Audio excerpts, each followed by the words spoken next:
verdeckt 120, Kuppe voll 50,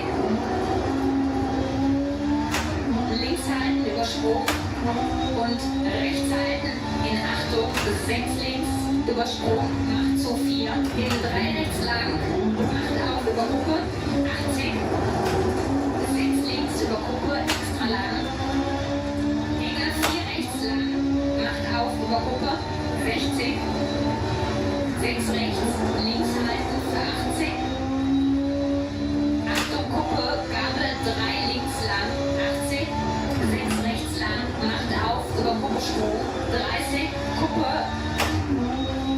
und 5 links, extra lang, über Kuppe, 30, 5 rechts lang, macht auf über Kuppe, in voll links über Kuppe, 60, Gabel 5 links, Übersprung, Kuppe und 6 rechts lang, macht auf über Kuppe, in 6 links, extra lang, macht zu 5, 30, 4 rechts, über Kuppe eng, 70, 5 links, macht zu eng und 6 links, Übersprung, in 5 rechts lang, macht zu 3, Downcut Asphalt, Achtung 30, Schikane, 1 rechts, Eingang, 2 links, 50, 5 rechts, 30, Gabel, 4 links, macht zu Schotter, in 5 rechts, in 6 links, 120, 6 rechts, über Kuppe lang, 50, Kuppe und 5 links und 6 rechts, in 6 links lang, macht zu, mittig halten für 150, 6 rechts, extra lang, macht auf, rechts halten, über großen Sprung, Achtung 80, rechts halten, Übersprung, in 4 links, über Kuppe, macht zu, in 6 rechts, macht auf, 30, Kuppe, in 4 rechts, macht auf, voll links, über Kuppe, 50, mittig halten, über Kuppe, Sprung, 50, 5 links lang, macht zu 3, in 5 rechts, über Kuppe, 30, 6 links, Übersprung, 50, mittig halten, Übersprung, in 4 links, macht zu, durch Senke, in 4 rechts lang, über Kuppe, Welle, macht auf 6 über Kuppe, bis Kuppe und 5 links, lang, 30, 6 rechts, rechts halten für 70, 5 links, 70, Kuppe voll, in 6 links, 6 rechts, Übersprung, 50, 6 links, Übersprung, rechts halten für 50, 6 links über Kuppe, in 5 rechts über Kuppe, bis Kuppe und 6 links, macht auf, mittig halten, über Kuppe, Sprung, bis große Sprung, in 6 links, 50, 6 rechts, 50, Sprung voll und Sprung, 50, 6 rechts, macht auf, lang, über Kuppe, langsam auf Asphalt, 50, Abzweig, 1 links, macht auf, Downcut lang, 160, Downcut, 2 rechts, umballen, 50, Downcut, 1 rechts umballen, in Downcut, Abzweig, 1 links, Kopfstein rutschig und kehre links, Downcut, 3 rechts und 3 links rutschig, in Gabel, Downcut, 3 rechts, macht auf, lang, 100, Gabel, 4 rechts verdeckt, extra lang, macht zu, 50,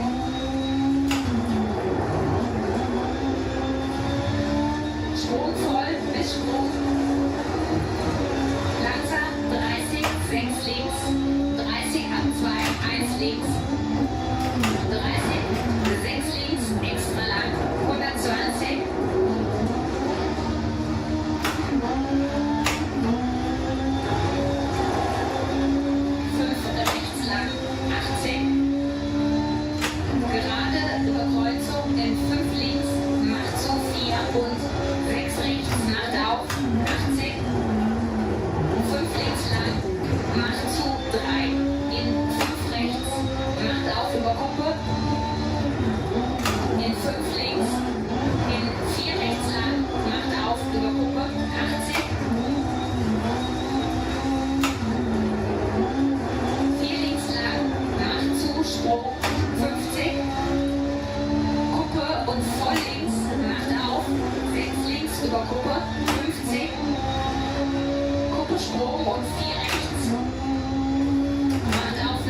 über große Sprung, 30, Gabel, 4 rechts, extra lang, 30,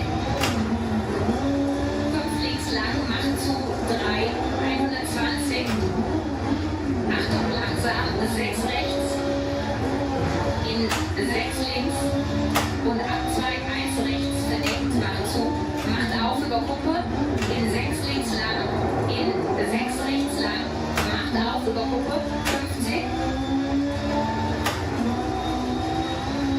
5 rechts übersprungen, in 6 links, 30, 6 rechts lang über Kuppe, in 6 links lang, macht zu nach Kreuzung, macht auf lang, in 5 links, in 4 rechts über Kuppe lang, in 6 links über Kuppe, macht auf übersprungen, in 4 rechts, 50 langsam Kuppe, in Abzweig 1 links, Asphalt, 80, 6 links über Kuppe lang, macht zu, Abzweig 1 links Schotter und 5 rechts lang, in 5 links übersprungen, in 6 rechts, in 6 links extra lang, macht auf über Kuppe Sprung, in 6 rechts lang, in 6 links, in Dunkat 5 rechts lang, macht auf über Kuppe, in 5 links lang, macht zu, 4, 50, 5 rechts, extra lang, nach Kreuzung, in 6 links, über Kuppe lang, in 6 rechts lang, macht auf über Kuppe, 50, 6 links, in 6 rechts, in 6 links, 140, über Wellen, 5 rechts, über Wellen, Sprung, macht auf über Kuppe und Sprung lang, auf Kuppe voll, Sprung, 50, 4 links eng, 18, Kuppe voll, Sprung, 100, Kuppe voll, 50, 5 rechts, Gabel, 4 links, Asphalt, in 6 rechts überziehen, bis Stopp. Gut gemacht.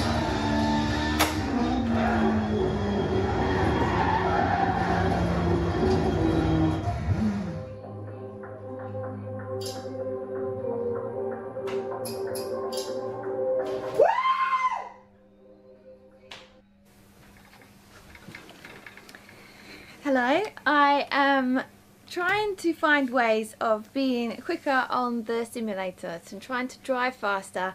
I'm going to be trying lots of different things, but today I'm going to try a cup of tea, a cup of English tea. The contraption on my head is monitoring my brainwaves, which you can see on the top right monitor, and I've also got a heart rate monitor on top left. I'm trying out Silverstone because I've done it before and I've already set a time on here, so I'm going to warm up first and then I'm going to try a cup of tea in a bit and do an hour session to see if I can drive quicker.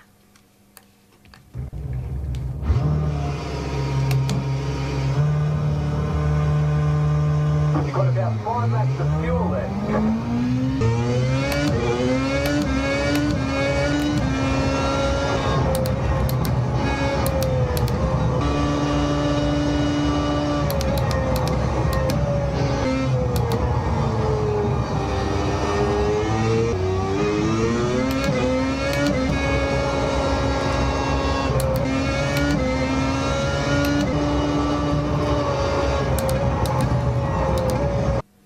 Okay, so I've done my practice session, about 20 minutes of warm up, 25 minutes. I've done some 121s and some 120s, so not far off my personal best. I had a couple of green sections where I was quicker than my personal best, so overall I feel like I'm quite consistent now. I'm ready to have a cup of tea, so here it goes. Tea.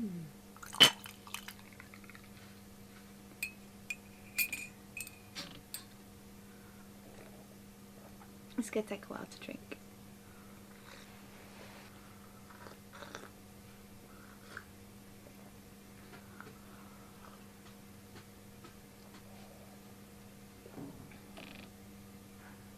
That is the quickest I've ever drunk a cup of tea. I'm absolutely boiling. Right, I'm gonna crack on and start my hour straight away, and we'll see if a cup of tea can make you quicker.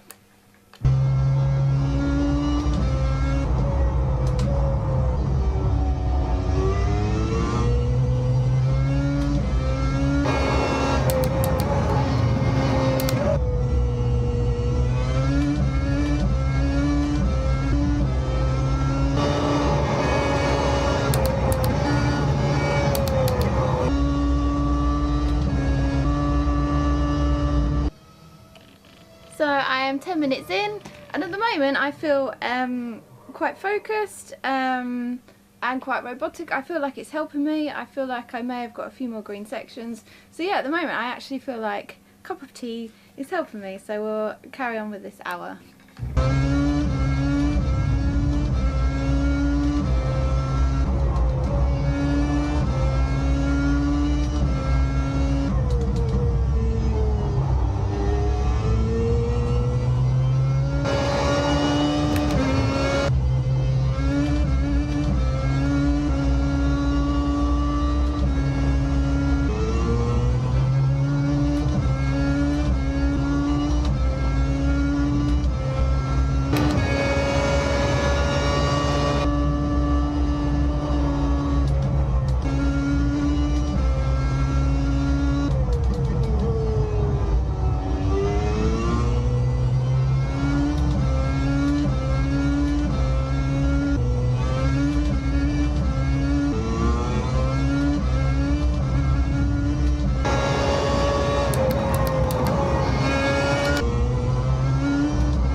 The old cup of tea, I've just beat my personal best. So I am just over half an hour in, and I'd started off with a 120, then I did a 120, a 121, and then I did a 20, 20, 20, 20, 20, 20. Yeah, I've just done a 120.075, sorry, my brain's firing a bit too quick, which is 0.2 quicker than my personal best. Big up the old cup of tea, eh? So I'll just, I'll keep going because I've still got half an hour left.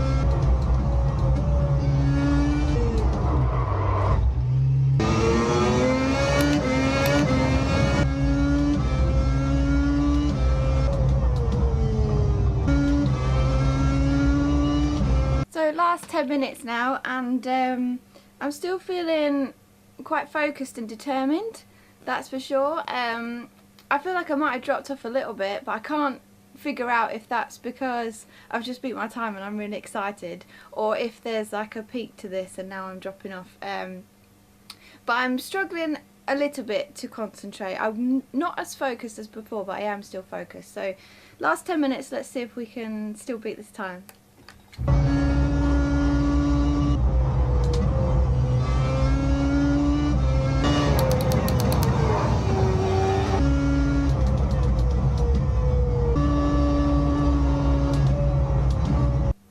Cup of tea, your time is up. I've had a full hour driving now, and yeah, basically let's look at some time. So I did consistently 120s for the first half an hour, I think, just over half an hour, and then I beat my time, so I was super happy. I then did another 120 after that, but I had a lot of spins as well. You can see here there's a lot of gaps, and then I did, at the end I did 121, so my focus definitely dropped off. I felt my brain like wandering, thinking about other things and stuff, so my focus definitely went. So there was definitely an optimum to when this cup of tea worked, and yeah, I beat my time. I can't believe it. I'm quicker on a good old English cup of tea, so super happy. If you have any ideas that I could try, any drink or food, comment below. You know, if there's anything that you want me to try that you think that could make me faster, just let me know, and don't forget to like and subscribe. Understanding the techniques used in rally driving will help you understand the relationship between car and road surface and how to be the master of control under extreme pressure. Dirt Rally has a precisely detailed vehicle handling model, so you will need to utilise real-world driving techniques to get through our most technical stages in one piece. Master these techniques and you'll maximise the potential of every car, allowing you to get better stage times and challenge for championship victories. Weight transfer is the core component that most aspects of rally driving revolve around. That is, the inertia of the car's weight as it changes direction. This is the force that makes your body move as the car brakes, accelerates and turns. Weight transfer affects the amount of mechanical pressure applied by each of the 4 tyres against the road surface. When a car speeds up, slows down or turns, each tyre will experience a difference in that mechanical pressure compared to when the car is stationary. This results in an increase or decrease of the potential grip available. Braking and accelerating produces longitudinal weight transfer, and turning produces lateral weight transfer. It can also be influenced by other factors, such as the road surface, jumps and crests. Always try and manage the weight transfer at the moment it's required, whether accelerating, braking or turning. This will maximise the grip potential of each tyre, keeping you flowing in and out of sections throughout a stage. It is important to bear this basic principle in mind as you watch these guides, as almost all these techniques are used to manage weight transfer.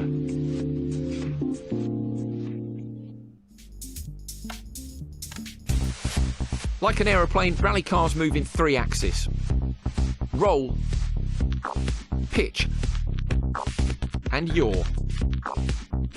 Rally cars are known for performing big slides. Most of the time, these slides are induced by the driver to achieve as high a speed through a corner as possible without sliding off the road. In order to traverse a rally stage quickly and without crashing, you must manage the attitude of the car at all times. In rallying, the racing line means the same as in any other form of motorsport. That is, to straighten the track as much as possible through corners. However, unlike some other forms of motorsport where drivers use every inch of the track to find the perfect racing line, rally drivers have only one shot at each corner, so they often leave a small margin for error. As a rally stage undulates through forests or curves around mountains, it is not always possible to see the racing line. Accurate pace notes are vital so that you know where to place the car on the road even if the section ahead is not immediately visible. You should also listen out for obstacles such as gate posts or piles of logs that may cause you to take a slightly different line through a corner than you otherwise would. When you're out on stage, make sure you listen to your co-driver and position your car appropriately for the road ahead. Always try and allow a small margin for error.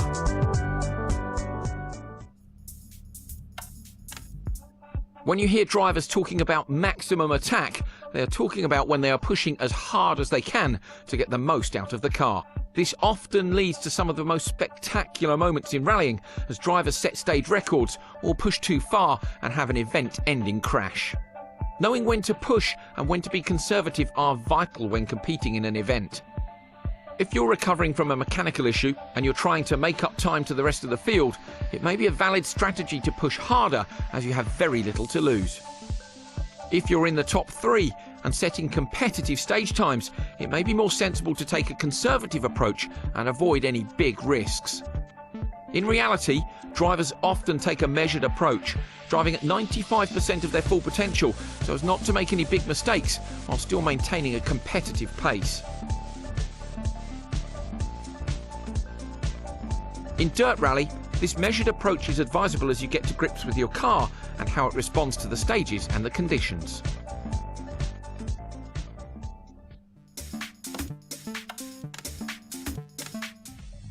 If the front wheels of a car lose traction with the road surface while attempting to steer, the car enters a state known as understeer.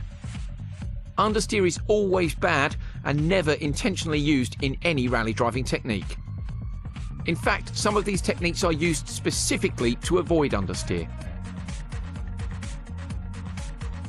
Understeer occurs if traction has been partially lost. The car will continue to corner, but at less of an angle than the direction of the front wheels. The car will feel like it is pushing forward. In this situation, applying more steering angle often makes the situation worse, as doing so requires even more traction than was initially being asked of the front tyres. If the wheels have entirely lost traction, the car will cease turning and will slide in the direction it was travelling before the wheels locked. This is particularly common while steering under heavy braking, as the traction of the tyre is being used partly to slow the car down and partly to turn.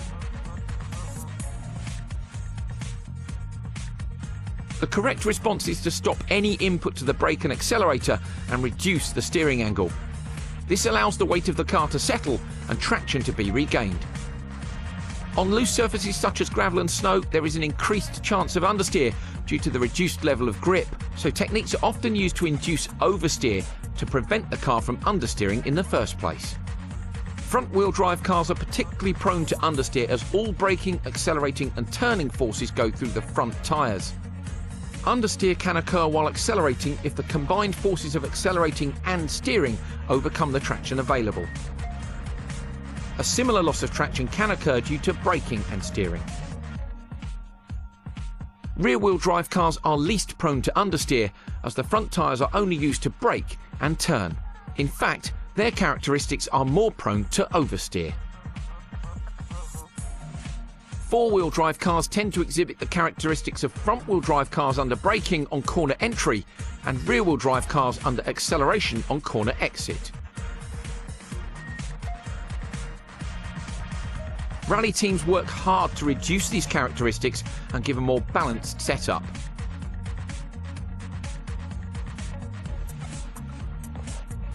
Remember, understeer is always bad. When rally driving, make sure you try and avoid it at all costs.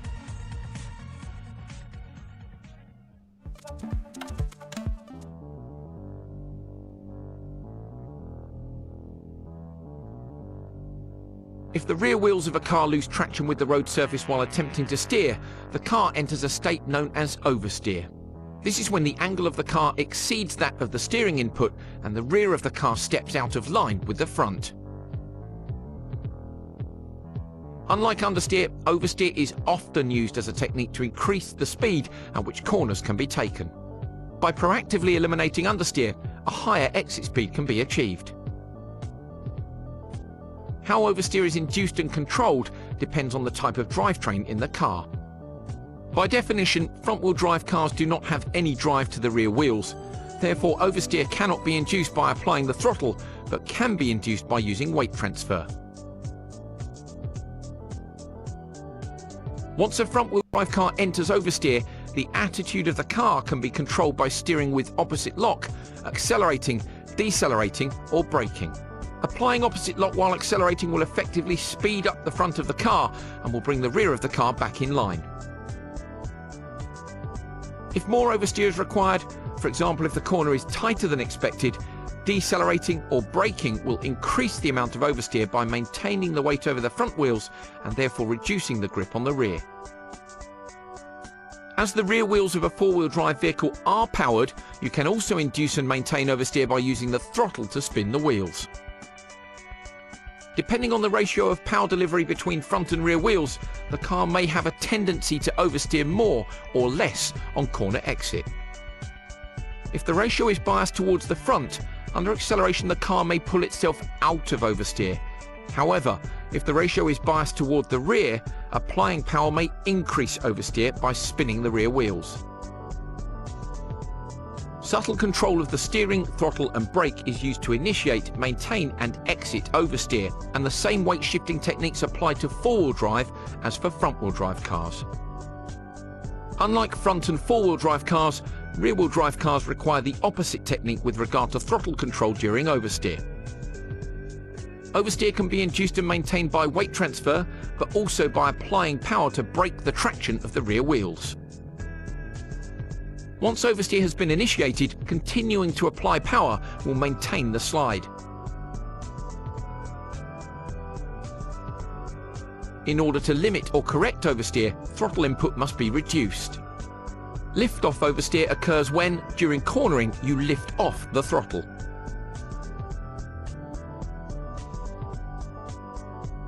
Because the car is slowed by engine braking, there will be a certain amount of longitudinal weight transfer which will unload the rear tyres, causing them to partially lose traction with the road. In a front-wheel drive car, this weight transfer alone is enough to induce oversteer because the front of the car is usually heavier than the rear.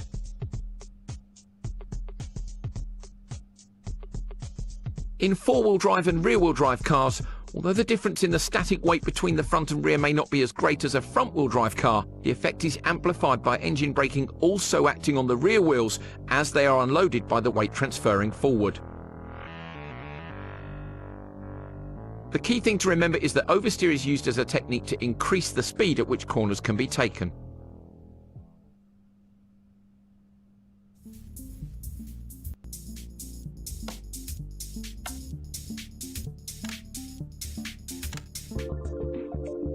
You may be tempted to try and avoid using the brakes as much as possible, but there are two separate and equally important uses for the brakes in a rally car. The most obvious use is to slow down to a speed at which the car can take the next corner without crashing. The second, less obvious reason is to manage weight transfer before, during, or even after cornering. Applying the brakes transfers more of the weight of the car over the front wheels, pressing the tyres against the road, giving them increased grip. The trade-off is that the rear tyres have less of the car's weight applied to them, resulting in less grip. Slowing the car down should only be done while the car is moving in a straight line. All four wheels don't need to be pointing forward, but the direction of travel should be as straight as possible. You should apply the maximum braking force without the front wheels locking. Depending on the corner you're approaching, you may need to partially lock the rear wheels to induce oversteer. Judging braking points correctly allows you to brake smoothly and continuously until the turn-in point, where you can release the brake and turn for the corner. Releasing the brake at the turn-in point means that the weight will have already been transferred to the front wheels when you turn, giving increased traction. You must always take the characteristics of the car and the road into account when braking. As well as the level of grip and characteristics of the road, many other factors can affect weight transfer. This can load or unload each tyre, affecting the amount of grip available and the distance required to slow down. Some examples are as follows. When travelling uphill, the effect of gravity working against the car results in shorter braking distances. The opposite is true when travelling downhill. When braking on a loose surface, reduced grip results in longer braking distances.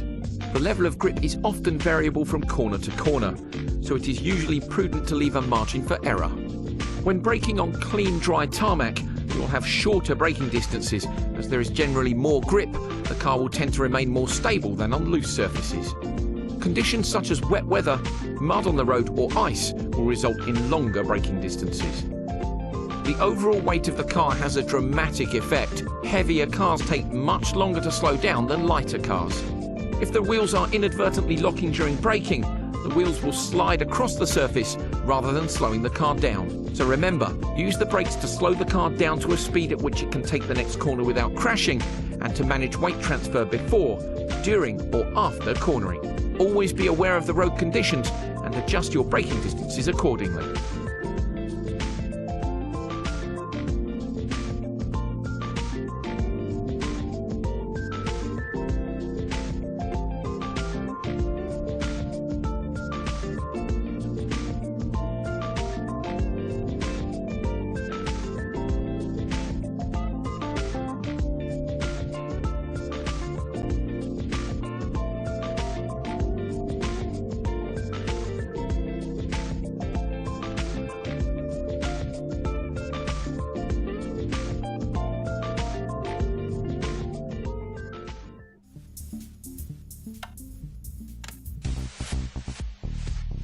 The term left foot braking is often misunderstood as simply using your left foot rather than your right foot to operate the brake pedal.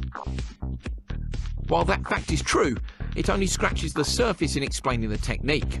If braking, accelerating and steering are the tools used to manage weight transfer, left foot braking is the tool for fine adjustment.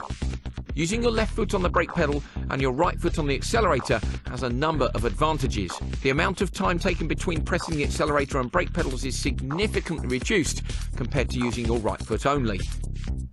This means that fractions of a second are saved every time you swap from accelerating to braking and back again. If you apply a small amount of brake force while accelerating, particularly in a front-wheel drive car, the load that the engine and drivetrain has to work against causes the differential to tighten. This spreads the power across both wheels, making it less likely to spin one of those wheels due to low grip, therefore giving you more driving traction out of corners. Weight transfer can be fine-tuned mid-corner by adjusting the amount of brake force versus the amount of throttle applied. A little more brake input transfers weight forward, giving more traction on the front wheels to help the car turn in. A little more throttle corrects oversteer if the car is sliding too much. The car can be balanced at the edge of traction throughout a corner using this method.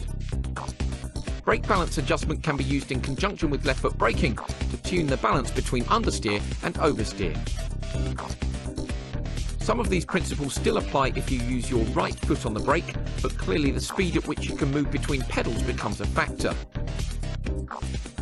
Cars that require the clutch to be engaged in order to change gear usually prevent the use of left foot braking for slowing the car down from high speed. However, the technique can still be applied through a corner. Remember, left foot braking allows you to quickly switch between acceleration and braking and is a fantastic technique for fine-tuning the weight transfer of the car.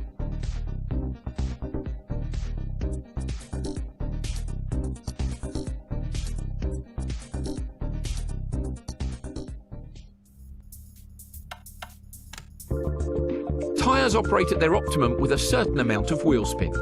On gravel, wheel spin lets the tread of the tyre move the loose material on the road surface and puts the tyre in contact with the harder surface underneath, where the most grip can be found.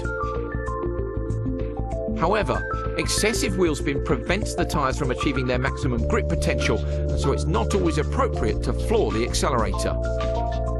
The technique used to combat excessive wheel spin is known as feathering the throttle and is used primarily when exiting a corner to achieve maximum grip and therefore acceleration. Instead of using the accelerator pedal as an on-off switch, you can modulate the throttle input to find the most grip.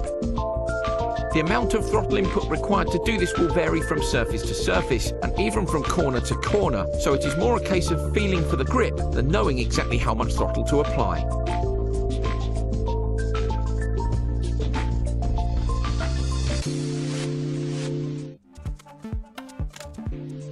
As with braking, the inclination of the road ahead has an impact on the speed at which a car can accelerate. When travelling uphill, the car has to pull its weight against gravity and will accelerate more slowly than on a flat surface. Travelling downhill will allow the car to accelerate more quickly. Perhaps less obvious is the effect of altitude on the car. At high altitude, such as the mountain ranges that rally stages and hill climbs often traverse, the car will have relatively less power than at lower altitude. Engines need air to burn fuel, and so if more air goes in, more fuel can go in and more power can be produced. As the air density reduces with altitude, power output also reduces. Bear this in mind when you are driving up Pikes Peak, as the change in altitude is one of the most dramatic in motorsport.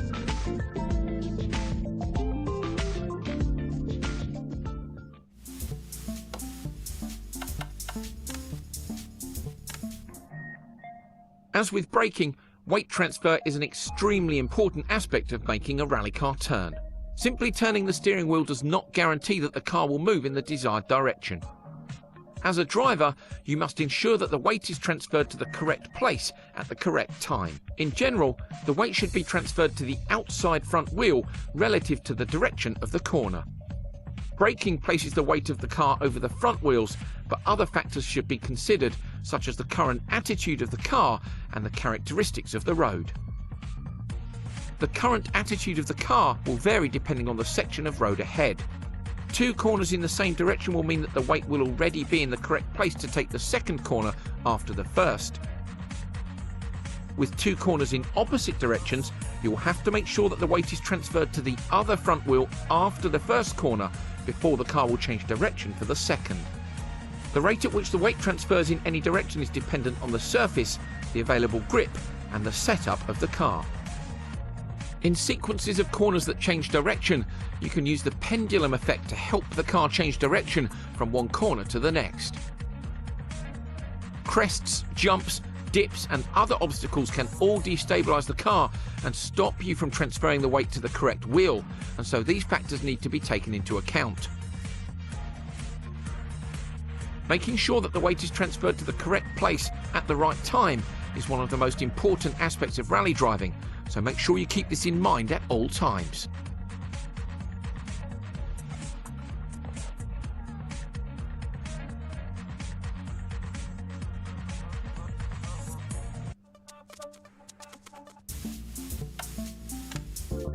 There is a common misconception that to drive a rally car quickly, you need to wrestle the steering wheel one way, then the other, as much as possible.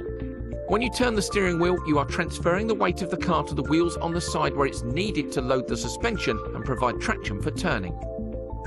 If you rapidly move the weight from one side to the other, it is likely to destabilize the car, making it difficult to control. Continuing the soaring action on the steering wheel will progressively make the situation worse until either a crash or a spin has occurred. When cornering or making corrections to the steering, you should apply the minimum amount of steering necessary. In conjunction with other techniques, such as left foot braking to induce oversteer, the amount of steering input necessary may be considerably lower than would be required for the same angle corner in a road car.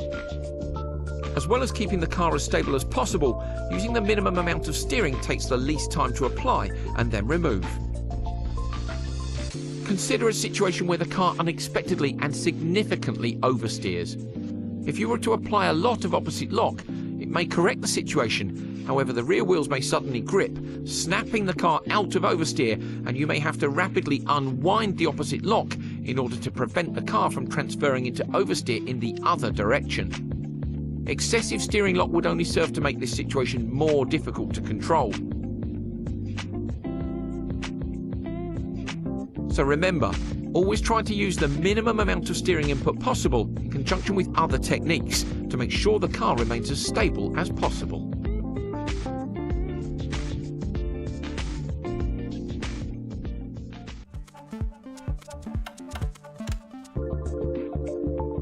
The handbrake turn is used in rallying more than in any other form of motorsport.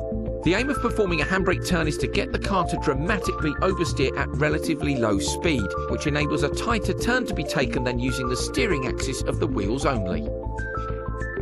Weight shift is still required, and you must use the momentum of changing direction with the steering in conjunction with the handbrake to get the rear of the car to slide. The handbrake can also be used to induce oversteer in a more open corner if there is insufficient traction on the front wheels to get the car to turn in at the required point.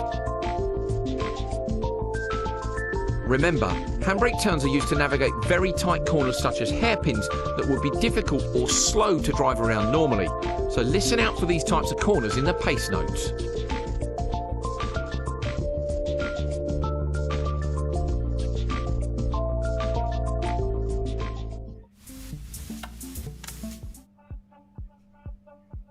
Pendulum turns are probably the most advanced technique used in rally driving.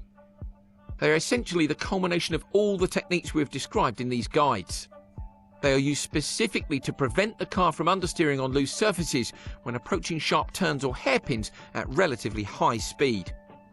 The technique works by using the momentum of the rear of the car swinging from one direction to the other. It must be timed correctly so that the final weight shift happens at the turning point for a corner.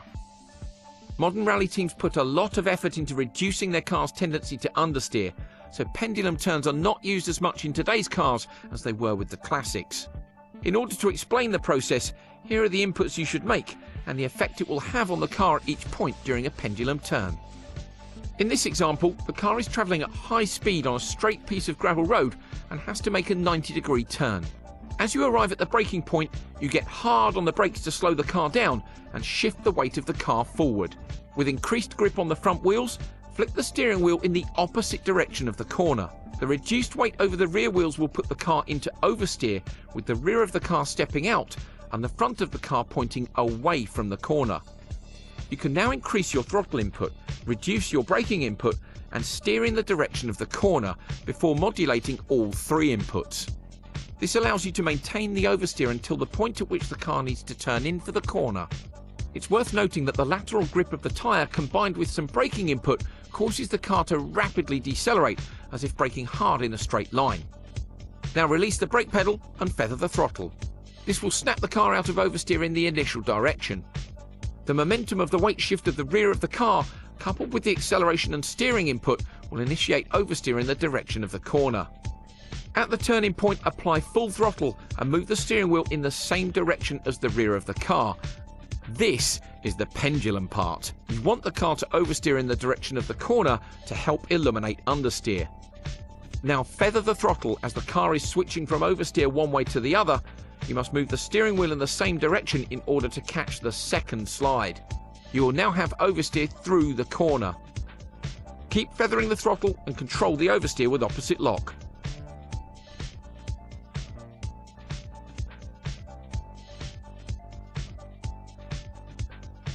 A perfect Scandinavian flick will see you hitting the apex and accelerating through the corner exit where the car is straight once more. Remember, this is an advanced technique and practice makes perfect.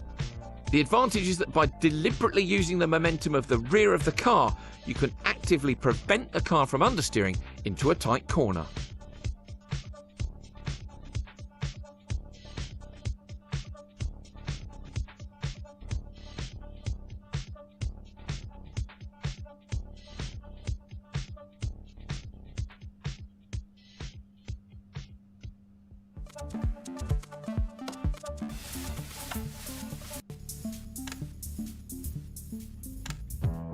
One of the most unique aspects of rallying, unlike other forms of motorsport, is that you have to contend with many kinds of road surfaces.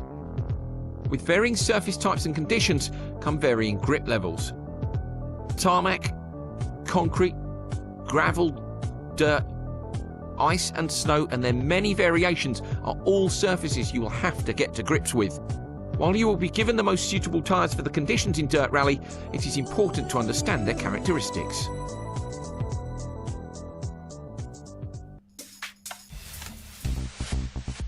Not to be confused with the camber that is associated with suspension geometry, camber of the road surface should be taken into account, particularly when cornering. Positive camber, where the road is sloped towards the inside of the corner, can help the car maintain traction and higher cornering speeds can be achieved. Adverse camber, where the road surface is sloped away from the inside of the corner, tries to force the car away from the apex and the racing line, so lower speeds are often required. Although most corners have positive camber, a series of corners changing from one direction to the other, where the camber of the road also changes, can be challenging, and you must ensure that the car gets out of the apex of one corner, over the crown of the centre of the road, and into the apex of the next corner. In some extreme cases, the camber is so severe that the car will jump across the road as it moves from one side to the other. Make sure you place the car in the correct position on the road so that you are making the most of the camber.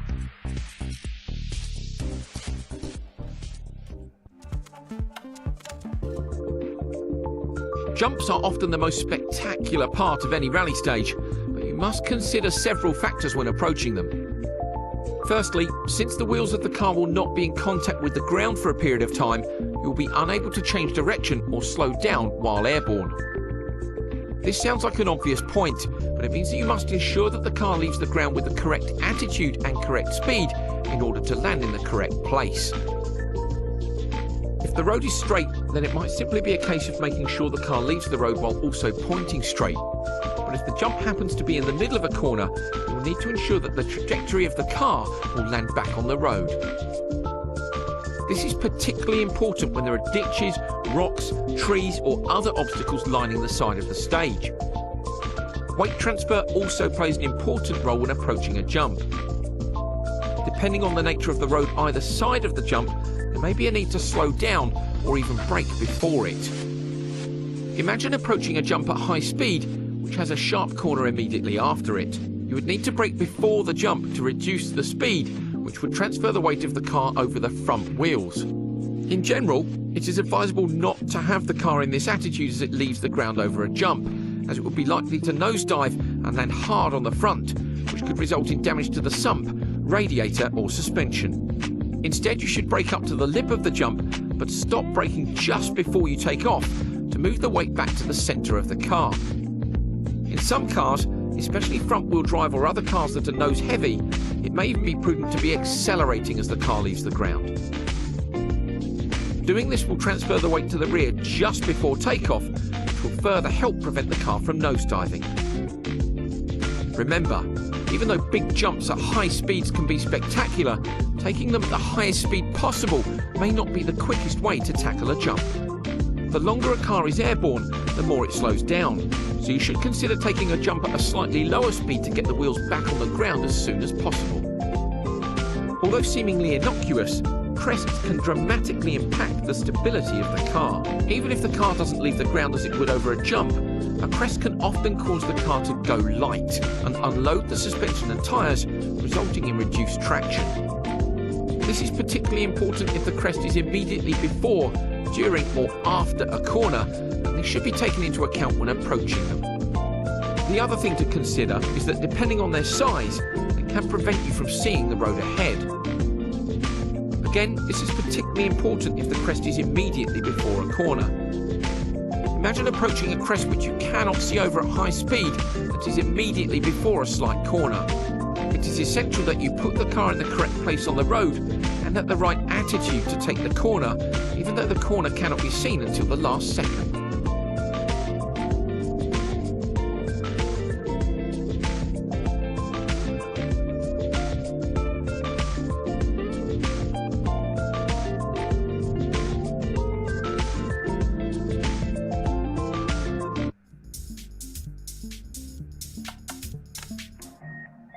Bumps can also unload the suspension and tyres, reducing traction by flicking the front, rear or one side of the car upward.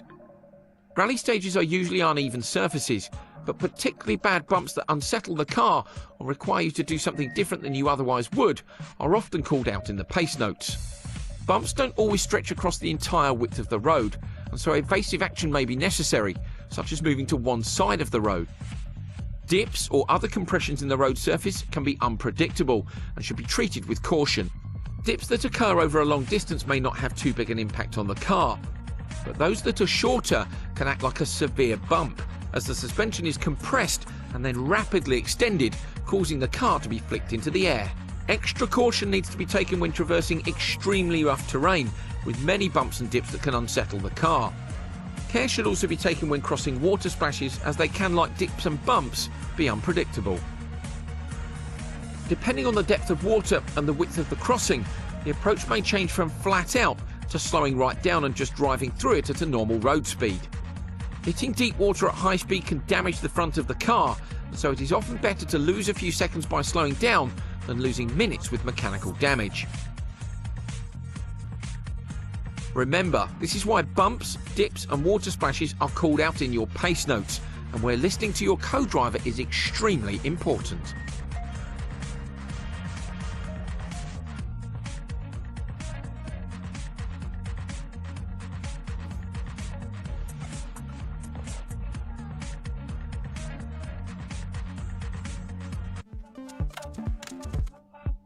There are many types of obstacles that may be encountered on a rally stage.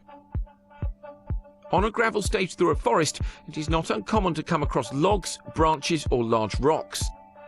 Rally cars have strong sump guards and other underbody protection, and in gravel setup, the suspension travel and tough tyres allow the car to drive over most obstacles.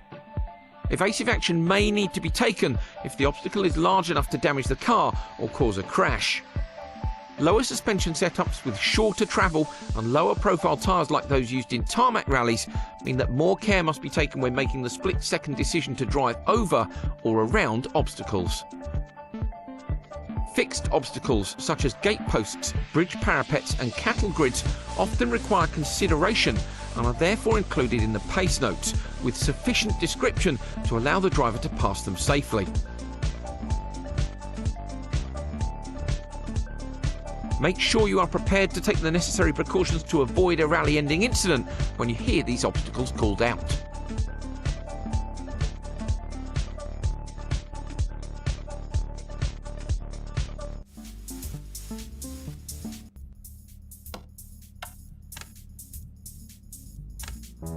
Unlike a race circuit where drivers learn every inch of the track, rally drivers tackle hundreds of kilometres of unique road during every rally, and so in order to be fast and safe, they use pace notes. Not all pace notes are the same. Which system is used and what features of the road are called out are down to driver preference and can vary greatly from one driver to the next. There are many variations of co-driver systems used, but in Dirt Rally we use 6-to-1, made famous by the legendary man himself, Colin McRae.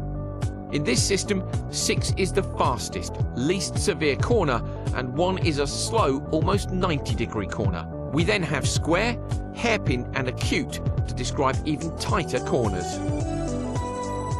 There is a general misconception that the number relates to the gear you should be in, but this isn't always the case. If you come out of a right 2 in second gear immediately into a left 6, you are unlikely to change straight into 6th gear. Distances are generally given in metres, for example 60, 80 or 100, unless the corners are really close together, in which case and or into may be used.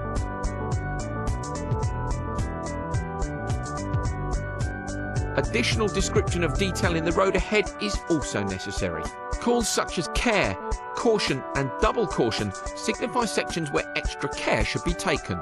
Descriptions such as open, tighten or double tighten are used when the angle of the corner changes midway through. Corner length is also described using half long, long or continues for. Crests, bumps and jumps, as well as other variations that you can drive through such as bad camber, dips and water splashes are also called out. Perhaps the most important calls of all are those telling you when an obstacle is present, meaning that you should avoid cutting the corner or running wide on corner exit. In these situations, the co-driver will call "don't cut."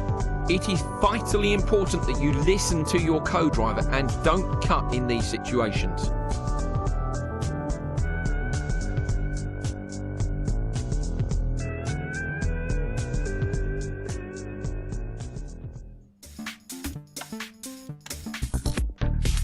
Another important aspect of pace notes is the timing. This is the point at which the co-driver delivers the note to you, relative to the position on the road. Again, this is down to preference, but it is common for the pace notes to be delivered 1 or 2 corners ahead of where the car is on the road. This allows you to build up a mental picture of the road ahead, so that you can put the car in the correct attitude at the correct time to achieve maximum speed. While some drivers prefer pace notes to be delivered later than others, it is critical that you are given each note before the point at which you would need to react to them. The most obvious example of that would be a braking point for a corner.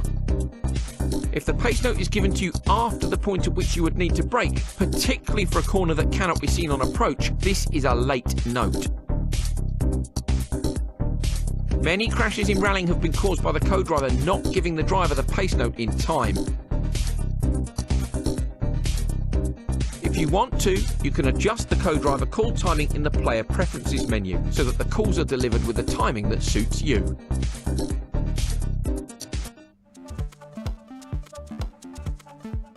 Hey guys, welcome to the video. Today I'm going to be starting a series that I've been asked about for quite a while on my Twitch streams, which is how to, basically my tips on how to drive different classes of cars. So today I'm going to break down in the first video in this series how to drive the 3 different classes of cars in Dirt Rally 2.0. Front wheel drive, all-wheel drive, and rear wheel drive. Hope you guys like it. So for a quick little demonstration of how to drive these different classes, I'm going to go into free roam and I'm going to go to the Dirtfish Rally School, which I highly suggest for everybody starting the game to go into here, pick a car. It doesn't really matter, whatever your favorite car is, go into free roam and just play around. You'll really get a sense of how the car is going to react and handle. And you can do this over and over and over for as long as you feel. If there's a new technique you want to learn, this is a great way to do it. I'm going to start with the Lancia because I feel that most people, this is probably going to be the car that they start playing the game with. I believe it's one of the very first cars that's unlocked. So I'm just going to give you some tips and on how front-wheel drive cars handle and how to properly drive them. So we're in our menu. I'm going to go down to Tune Vehicle. I'm going to make sure... Okay, this is the bone stock setup. I'm going to be doing this on all the cars today in the video. This is all the exact same setup. What you're going to want to do... Well, number one, don't kill the car. But, so obviously, you know, front-wheel drive cars, they're more of a pull than they are a push, like the other cars. So to get the car to oversteer around a corner, it's a little difficult. You can't really get the car to swing its weight around. You can, but it's a little difficult. It's a little bit easier on dirt. So to do that, you're going to do what's called a Scandinavian flick. And the thing with front-wheel drive cars is you don't really want to counter steer with front-wheel drive cars a whole lot. They don't really handle counter steering very well. They do, but they don't. So the biggest thing, and now especially for sharp corners as well, so I'll show you here. For sharp corners, they handle much better. The gearing on this car isn't exactly the best, but so what you can do, and as you can see from my brake inputs, I should have maybe kept that in first, but they don't like to counter steer very much. So you're better off slowing down and keeping your wheels at a constant angle as opposed to where you want to go. Just like that. So the front-wheel drive cars, you're not really going to be doing a whole lot of sliding. But you're just going to want to keep the wheel at a constant angle. The other thing you're going to want to do, and this goes across all classes of cars, you're going to want to just before every corner, for the most part, not every corner, you're going to want to hit the brakes so that you can balance the weight of the car forward and you can get grip to come around on your corners. Because otherwise, if you don't, what ends up happening is you lose your grip and you understeer and you plow forward. This spot right here is a really good spot to kind of get the hang of exactly how your car is going to do in a corner. The other thing with front wheel drive is you can see as I'm turning, you'll see that my throttle is not all the way depressed. Now the reason for that has something to do with the setup, and that is your differential lock. Because with the throttle fully depressed, your front differential will be fully locked, and you have more of an opportunity to basically cause your car to understeer and not grip in a corner. The other thing you can do in some shallower corners is instead of hitting the brake, I just want listen to that sound. So for some shallower corners, instead of hitting the brake, you can just let off the throttle. And that will cause enough weight to shift forward that you can still get enough of that weight transfer to go forward.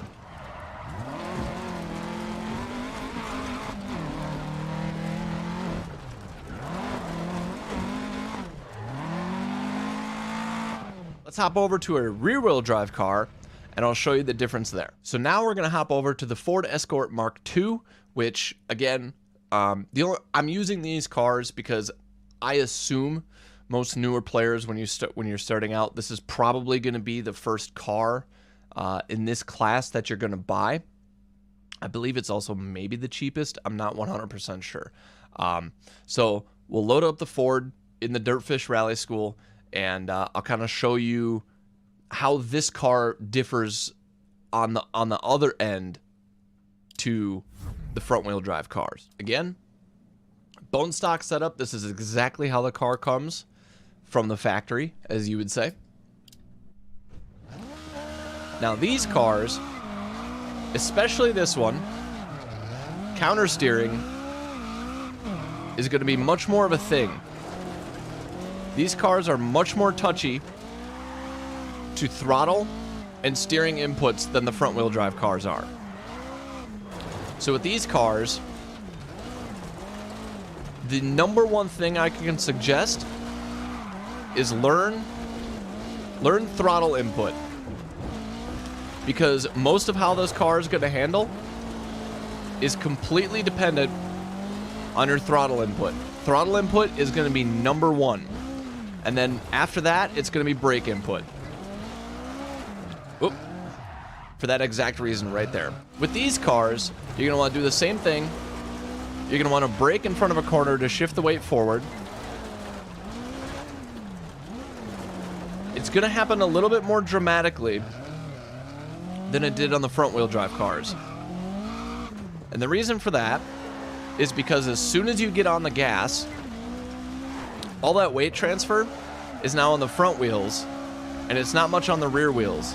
And so that makes it very, very easy for the rear wheels to break traction and come around.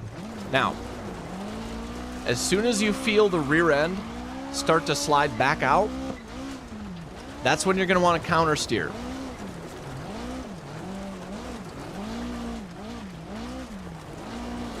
And then from there,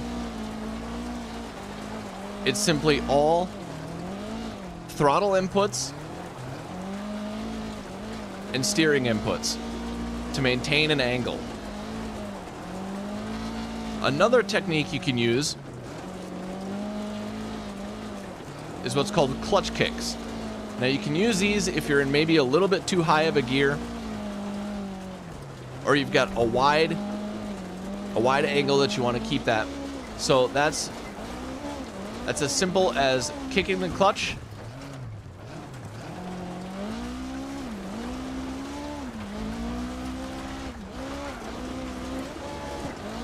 or if you want a quick adjustment of the angle.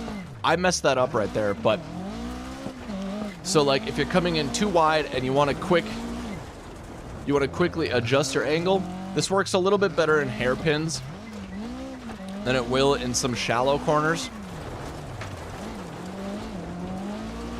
However, it can be applied. I do not recommend it because it's not a very controlled. Also, I should note that the difference in driving surface makes a very big difference in all of this too. So as you can see here, when I'm on this tarmac surface,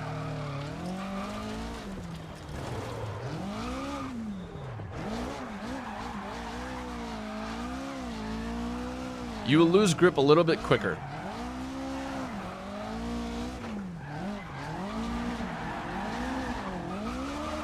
That's going to be the biggest thing for rear-wheel drive cars, is really learning how to throw the weight around and control the weight of your car. So throttle input, brake input, and steering input are going to be the two most important things in this class of car. Also, balancing the car. Balancing the car is much more important in a rear-wheel drive, simply because all of your power is coming out of one location. You really want to make sure that your car is perfectly balanced so you can get the grip in the exact spots that you need it. Because sometimes, obviously in the straightaways, you're going to want the weight in the back of the car for the grip. And then when you're coming into a corner, you're going to want to shift that weight forward so that you can get the car to do what you want to do to get around the stage as fast as you possibly can in that drivetrain. That was your rear-wheel drive cars. Now let's go take a look at the all-wheel drive cars. All right, so now we're in the all-wheel drive Ford Fiesta in the R5 class. Again, completely stock setup, exactly as the car comes. Now this time, these are kind of an interesting mix between front-wheel and rear-wheel drive cars. So you still are going to want... You're still going to want to have that weight transfer of the rear-wheel drive cars, but you're not going to have the... You're not going to have these excessive oversteer that you will with the rear-wheel drive cars. So what that means is essentially all you're going to want to do is basically point the wheels of the car in the direction you want to go. And that's pretty much it, really. That's all you're going to want to do. You're just going to want to point the wheels. If you find yourself coming in too wide, you can either let the gas off or you can tap the brakes a little bit, and that will get your car to rotate around very tightly. But otherwise, for the most part, the all-wheel drive cars are extremely easy to drive. All you really have to do is just point the wheels in the direction that you want to go.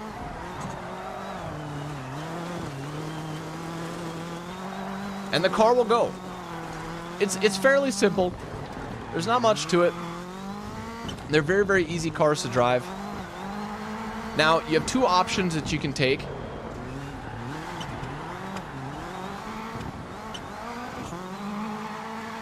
With how to get around sharp corners in these cars. And you can do it, you can actually do it in almost every class of car. It doesn't work very well in the front wheel drive cars, but I'll show it to you right now. It's called the Scandinavian Flick. So if you don't know what that is, the Scandinavian Flick is basically counter steer. Oh, here, let me find a better spot for this to be used. We'll do it off this jump. So Scandinavian Flick, turn away from the corner, hit the brakes, shift the weight, turn into the corner, and then get on the gas. So this is a way, if you don't want to use a handbrake, this is a way to shift the weight of the car, shift the weight of the car around very quickly, and get it in the direction that you want to go. So the other alternative, and these are mainly used on very tight corners. So for the handbrake, it's literally just as simple. You just pull the handbrake, car rotates around very quickly.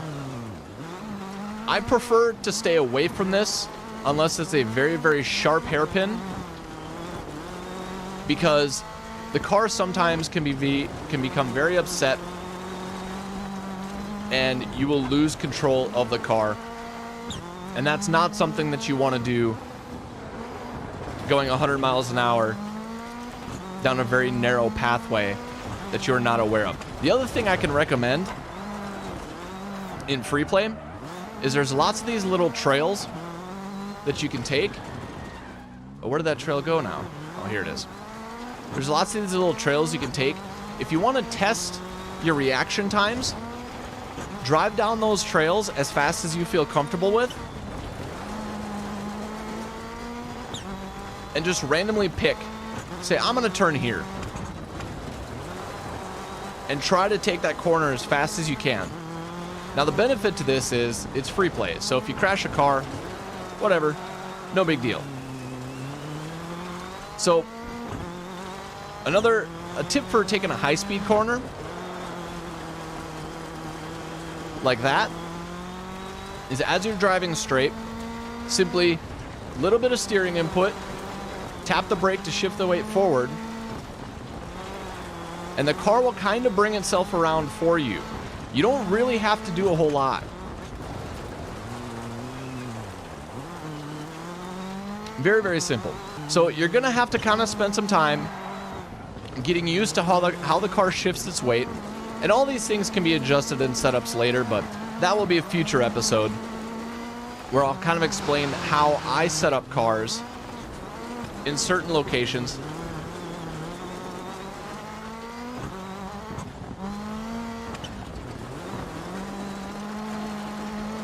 Now that we've got that done, I'm going to take these cars to a stage. We're going to put them in a real stage, and I'll kind of do a breakdown of exactly how to implement these techniques in your driving. Okay, so we've got our cars in grease. Again, bone stock setups. This is exactly how these cars were in the free play. So I'm going to demonstrate on this stage here because there's a lot of things right away in the very beginning of the stage that are going to incorporate all those things that I talked about in the free play. Keep left over 60, 3 left on cut, 30, slow 6 left long over crest into turn, sudden, unseen, tight hairpin right. So we'll brake the car. Front wheel drive cars don't really do hairpins very well, so you're kind of going to have to take them slow. Left over 60, 6 right. So again, slow the car down, hit the brakes, Keep left over hold crest your into steering sudden, angle, 6 right. and then lightly get back on the throttle. Long 100. So then for this, Slow, same thing. Open hairpin right. just hold your angle, Opens. brake. You can kind of counter steer a little bit just to give yourself a little bit more angle to work with.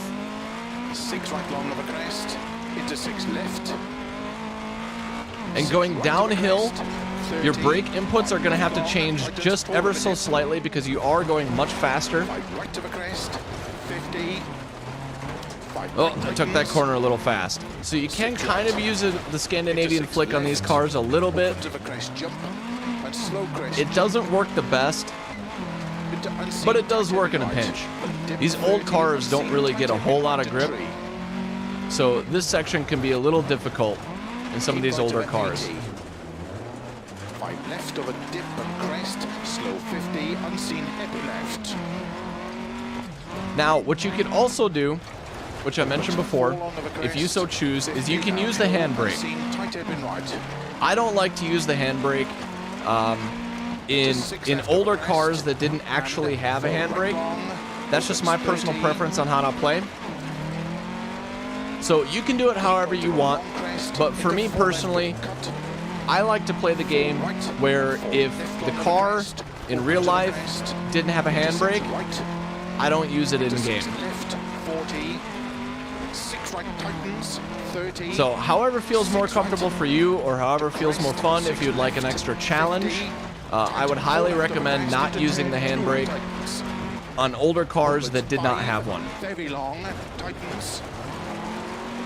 Into short 6 left. So you can see right there coming over that hump, I hit the brakes just a little bit, and that was to balance the car coming over that crest, because as you go over that crest, you're going to lose grip in the front wheels of your car, and there's a very good chance that you will miss that very sharp corner because you're just coming over a crest, and at the end of that long straight, you're going to be going very fast.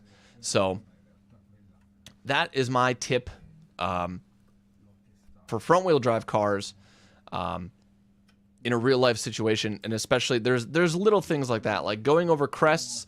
You're going to want to tap the brakes. Now let's do that exact same stage in a rear wheel drive car, and I'll kind of show you again those same techniques. There's going to be a lot more counter steering, a lot more throttle modulation, much more throttle control. All right, so now we've got our Ford Mark II. Again, same thing, bone stock setup. Go. Keep left over 60, 3 left on cut. 30, slow 6 left long over crest into turn sudden. A little bit of counter steer. Right. Again, heavy on the brakes. 4 left long, opens. And you can kind of use the throttle to get it around really tight hairpins like that. Again, you have to be careful, especially in these old rear-wheel drive cars. 6 right. It's very, very easy to lose the rear end. 100. Slow, turn, open hairpin right. Opens. 100. Over crest. Oh, I lost it. And that's why Throttle control is very, very important. All of your timing on doing the Scandinavian flick in a rear-wheel drive car is very important, because if you get on the throttle just a little too early, it's very easy to lose the rear end of the car, and you'll spin exactly just the same way I did. Oh. Might help if I actually caught the gear. 4, long tightens, into 4, right of a jump, opens 5, extra long, 50, 6 left, tightens, turn early, 5 over crest jump. Into One of the 6 things right, very long. that you can do if you find yourself rotating too much, one of the things that I like to do into 6 left, opens of a crest jump, is let off the throttle, hit the clutch, into unseen, downshift one gear. That typically will give the rear end of your car enough time left of a 30, 6 right, to catch in the grip, 40, middle of a crest into 6 left, and you can slow save 30, yourself from unseen, spinning. happy left. In very sharp corners, you generally don't have enough time to do this. 70. However, in some bigger corners, 6 right long, to bump and dip, 30, in some bigger unseen, corners, tight happy it will right sometimes to give you just enough grip to keep yourself. keep right of a 80, 5 left of a dip and crest, slow 50, unseen heavy left. So as you can see around some of these really tight hairpins, I'm just kind of feathering the throttle, 4 long of a crest, just giving it enough downhill, unseen, to kind of tight pop happy the car right, around the corner into and come 6 out left very, of a very crest, smoothly. and 4 right long, opens 30. Except for that one. That one I messed the timing up on.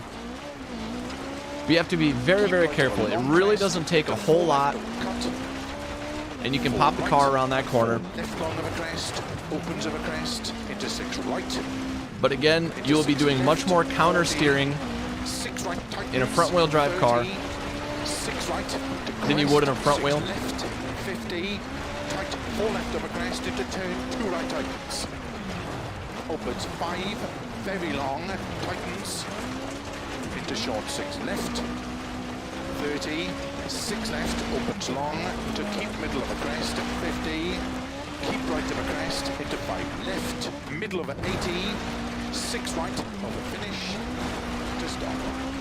Well done. Much more steering corrections going on, because the rear-wheel drive cars, as I said, are very sensitive to throttle inputs. And if your car is not balanced properly or at an angle that you don't want, you can very easily lose control of the car and spin. So throttle inputs are going to be the number one thing with a rear-wheel drive car. Steering, throttle, brake inputs. All of that stuff is extremely important in the rear-wheel drive cars. So now let's go to the Fiesta. We'll do that exact same stage, and you can kind of see the all-wheel drive cars are kind of a mix of the rear wheel and the front wheel drive cars. Now, all of this stuff can all change slightly depending on how your setup is. But as I said earlier, I'll cover that in a different video. You know, if that's something that you guys are interested in seeing. So if you do want to see a setup video based on the 3 different classes of cars, go ahead and drop a comment down below. Tell me that you want the setup video, and I'll make a setup video. All right, we've got our Fiesta. Same thing, stock tuning. Let's take this car out, and we'll see what we can do. Go. Keep left of a 60, 3 left on cut. 30, slow 6 left long of a crest into turn sudden, unseen, tight hairpin right. And Now in these tight hairpins, opens, because this is a newer car that has a handbrake, 6 I will right, tend to use it much keep more left of a often. crest into sudden, 6 However, right, into 6 as I said, I do left, try to very long, avoid it 100, as much as possible slow, turn, open hairpin because right. it can make the car very unpredictable. Opens 100 over crest. You can use it to get the initial brake into 6 left. in traction in the rear of the car. Right of a crest. However, 30, I right do left recommend long, tightens, 4 of a dip. doing the rest of the hairpin Crest, 50, 5 right tightens, all with throttle and jump, steering. Caution narrow for right. Throttle, steering, and brake inputs. Into 3 left, opens 4, long tightens, into 4 right of a jump, opens 5, extra long, 50, 6 left, tightens turn early, 5 over crest jump, into 6 right, very long, to keep middle of a crest, 100, downhill, slow, unseen, open hairpin left.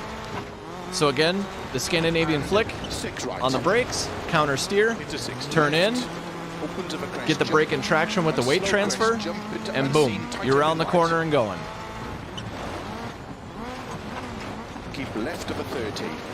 6 right. Uh-oh. 40. I did that a little too early. So Middle of a crest into as I was 6 saying left, before, slow when you're 30, going unseen, downhill, left. a lot of these things you're going to want to do early because your car is going much 70. faster and the weight is working against you. 6 right long. To bump and So you're going to want to do 30, a lot of unseen, these tight hairpin inputs right to just 3. slightly early because the car is going to be falling 5 left of a dip and as you're crest. doing it. Slow 50, unseen hairpin left. So just keep that in mind, especially in a stage like this where all these hairpins are downhill. 50 downhill, unseen, tight hairpin right. Into 6 left of a crest, and 4 right long, opens 30. And again, throttle modulation to get yourself through that corner and keep the car rotating. Into 4 left of a cut. 4 right and 4 left long of a crest, opens of a crest, into 6 right. Into 6 left, Whoa. 40. I guess they didn't need that sign. 30, 6 right to crest, 6 left, 50. And again, slight 4 brake left of a inputs crest to keep into the car 2 balanced through right this fast section on some of these very tight, opens 5, flowing very corners. long, tightens, into short 6 left. And that's going to help balance the car so that you don't end up understeering in the corner going at that speed. So just very, very slight brake inputs, Middle of an 80, balance the car. 6 right of a finish to stop. Well done. So there we go. That's kind of my tips and tricks. Not necessarily tricks, I guess, but tips and techniques for driving the various classes of cars that you'll come across in Dirt Rally. You know, there may be some things that I missed. I will say front-wheel drive is not my favorite class, so I don't drive them very often. I'm sure there's probably something that I missed. So if there is, let me know in the comments down below. I can always update it in a future video because I will be breaking things down more per class in later videos in the series. All right, guys, that's it for the video. I hope you really enjoyed it. You know, don't forget to like, comment what you thought. If I missed something or if you have another very specific question, be sure to type that in the comments down below. I will try to answer it as best as I possibly can. But that is it for me. Again, I'm trying to make this into a series, so you know, I'll be breaking things down in the future. This was just a basics on how to drive the different classes of drivetrain in the game. You know, later I'll break it down into per car class because they do differ. You know, the 2000cc cars and the R5 cars and the Group A cars all have their different little differences between the two of them. Also, setups per location is another thing to keep in mind as well. But for right now, I just wanted to start it off with the different car classes as far as drivetrain are concerned. So if you have any other questions, again, be sure to type them down in the comments, or you can always catch me live on Twitch at twitch.tv/roadsidetv every Thursday playing Dirt Rally. You can always come in, ask me questions while I'm live and streaming, and I will always try my best to answer them as I play. So that's it for me, guys. Thank you for watching the video. I'll see you next time.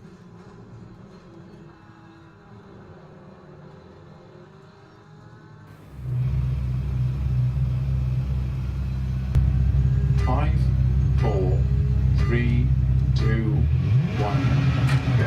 40, 6 left, into 3 right long, opens 30, 3 right long, tightens into sudden turn 2 left, 50, 2 right long, tightens, into 3 left,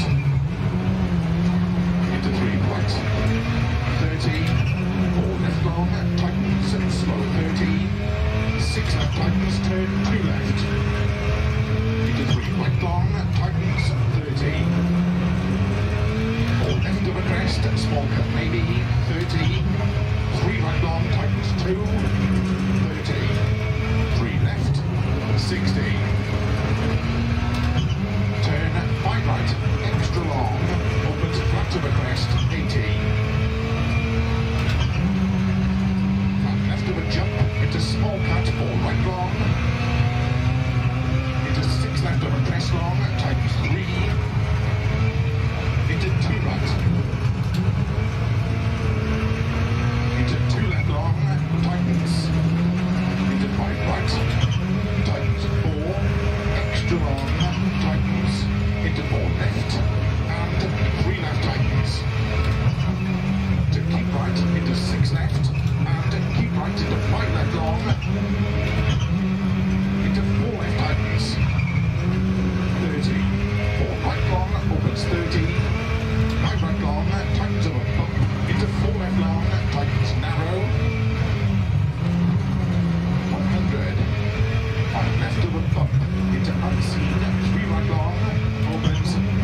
narrow, 4 right. Into 6 left, 3 left, don't cut to the crest, turn 2 right long, open to the crest, and keep left into 5 right, small cut, 30, 4 left long, opens 40, keep right to the jump maybe into 5 left long, 50, keep left into 5 right long, open to the jump maybe, into 6 left of a jump long, into narrow, 6 right, into 5 left, extra long, opens, keep right of a big jump, to crest, into 6 left long, tightens, 70, keep left, into 5 right, very long, 50, 6 left, extra long, tightens, 3, 30, 2 right long, tightens, into 4 left, opens, into open head, right long, opens, into 6 left, into 5 right, into 6 left long, tightens on the crest, into 5 right long, tightens, into unseen, 2 left, extra long, opens, into 4 right, small cut, into 4 left long, opens over crest, into 6 right, 70, cut, 6 right, into 5 left long over crest, narrow, into 4 right, into 2 left tightens, into turn 3 right, 50, and left of a jump maybe narrow, 50 over finish, into 6 left to stop.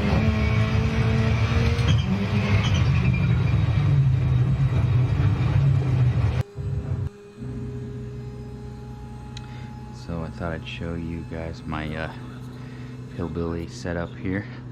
Got the Hue light, and I need to permanently mount it, but right now I've just got it on a tripod that's more or less zip tied to the seat. And right above me, I'll probably get it a little lower, I don't know, we'll see. But then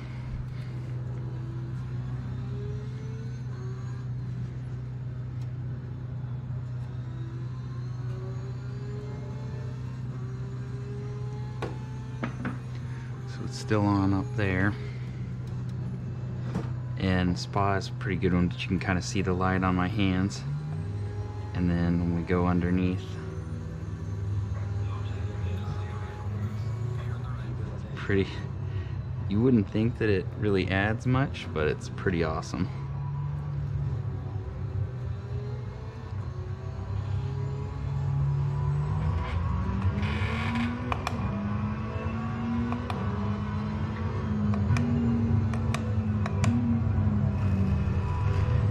Just in a daylight part like this, you know, it adds a little bit of light to me, I guess, but it doesn't really matter. And it does have some weird, like it picks up on the colors on the screen, but once you get like to the back straight or like here, I don't know if how well you can see like on my hands, but when you go underneath the shadow, I haven't really tried it for night races yet, but I imagine that's going to be pretty cool too, like all the lights from people. And I'm going to set up, I have 2 of these light bars, so I'm going to set one up on either side, and that probably will make it even a little crazier. But yeah, for 80 bucks with the hub, that's not too bad.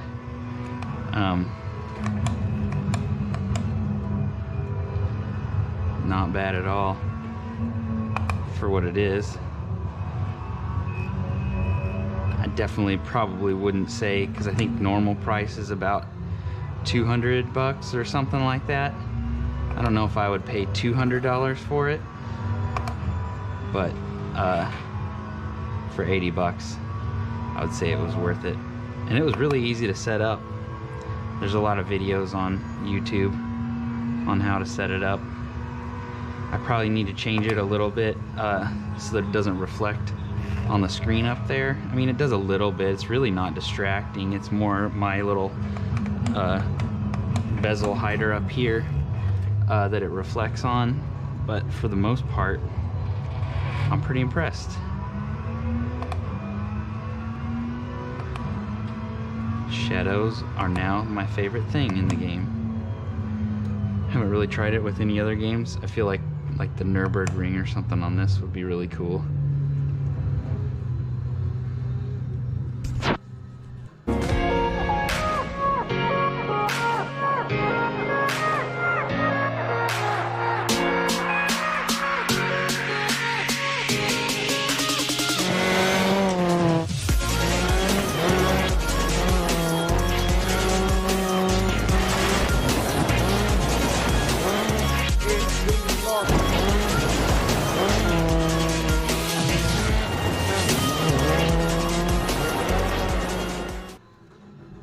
A very good afternoon to you from Silverstone in the UK. You join us for the finals of Dirt Rally 2.0 World Series Season 2. We are crowning champions today. We've gone through thousands of competitors across the platform, Steam, PS4 and Xbox, to get us to the point where we had quarterfinals, semi-finals and now the final. We've got the 6 best players in the world on Rally for You Down at 1700 UK time. Later on today, we'll be doing Rally Cross as well. So stay with us. We've got an afternoon packed full of brilliant esports. Thanks to Thrustmaster, to Dirt Rally 2.0 and to Traction as well. My name's Andrew Coley. Delighted to be here this afternoon with the legend that is John Armstrong. Here he is. There he is. As if by magic appears. John, you've been in this situation before, you know, fighting for a world title in esports. The pressure is on here, isn't it? For sure. There'll be lots and lots of pressure on the guys here this afternoon. Probably a little bit more easier than if it was at an actual event with lots of spectators and they were, you know, in a venue and they're all side by side, because then you can actually put a little bit of pressure on each other and do a little bit more of the sort of mind games. That's something that I tried to do whenever I knew I wasn't as quick as maybe one of the other guys. But yeah, they're going to have to, you know, just get in the zone, go flat out, and I'm sure once they go into the first stage, they'll forget about all the nerves. Can we see mind games via WhatsApp maybe, or, you know, via Discord if they've got, you know, if they're on there? Can it just be like, well, everything's going brilliantly? Is that the sort of thing you're talking about? You just, yeah, I don't know. It's like in a real rally when someone sees that last stage was slippery, you're like, no, I thought it was all right actually, because that plays on people's mind. Yeah, it's not. You're not trying to do anything, you know, underhand. No. Yeah, but you're just, you know, that you can head game. Yeah, a little bit of head game. But we'll see. We'll see if any of that comes out in today's competition. Yeah, I'm sure they'll all be together in a little Discord or a WhatsApp group somewhere. So we're expecting fantastic competition. As I say, we've got ourselves right to this point. The last stage, of course, was the semi-finals, and you can take a look back at some of the action from that now. Super tricky section over that. Look, he pitches the car in. Tidily done. It was indeed Jared Pesh who took it. Oh, which is a good method, but we've seen a bit of a mistake there from Kazuna Koda. Couldn't it at the moment? Yeah. Oh, a huge jump. Robin Johnson takes it ahead of Kazuho Iwata. What's he got written on the mask? Eagle something? Eagleizer? Eagle-Eye. Oh, he binned it! Harry Eagles binned it while we were on board. Matasia's up there. Matasia and Pankinen swapping hundredths of a second at the top of the leaderboard. Matasia takes it. John, for me, these are absolutely crucial, and just a clatter there on one side and then the other. Lots of speed to be carried through there. Runs up the bank a little bit. Oh no! Oh! Surely going to take a wheel off. EXR Tiger taking it. Jared Pesh right with him. Is he stuck in a gear? No, he can't be. What's he doing? Coming up to the massive jump. Get in. Matasia and Pankinen. Oh, there's nothing in it. Okay, here we go off the line, trying to find a bit of traction all the way over to the right. I'm stealing that line. Getting a lot of limiter action, John. Interesting. I think Delomo maybe going to take a second back on that lead over the finish line now. Whoa! Perfect, and like you said last time, big rock on the right there. You need to miss that spot, get your braking done. You're on board with Kazuho Iwata now. And I tell you what, he's absolutely locked in through there. That is proper committed. No, DNF by 1 second. And I think that is going to put Nicolo Ardizone and Kazuho Iwata through. Oh, my goodness me. That is lit from Jared Pesh. That suspension's taking a beating. EXR Tiger's gone. Left-hand side of your screen dropped a long way back. Oh, and it's a mistake for power. So Jared Pesh, who's just about to book his place in the final, coming through the last couple of corners. Now mistake! The Estonian's gone off the road at the last corner. No way! Okay, Jared's taken it and goes through 100. Look at the gaps. There's Pankinen, bottom right. I would suggest he's still doing Finnish national service from the haircut. Matasia's name, yeah, if you look at the left-hand side, the gaps are opening up. Pankinen is ahead of Matasia, ahead of Bottas. Pankkinen's got that last corner to go, and then he's got the short squirt on the throttle. There it is. Pankkinen, the world champion, is through. Fist pump, yes! Pankkinen's gone through, and Mateja with him. In the end, they were 6 seconds up the road from Bottas. Unipi and Lucas Mateja through to the final of the Dirt World Series. Fantastic.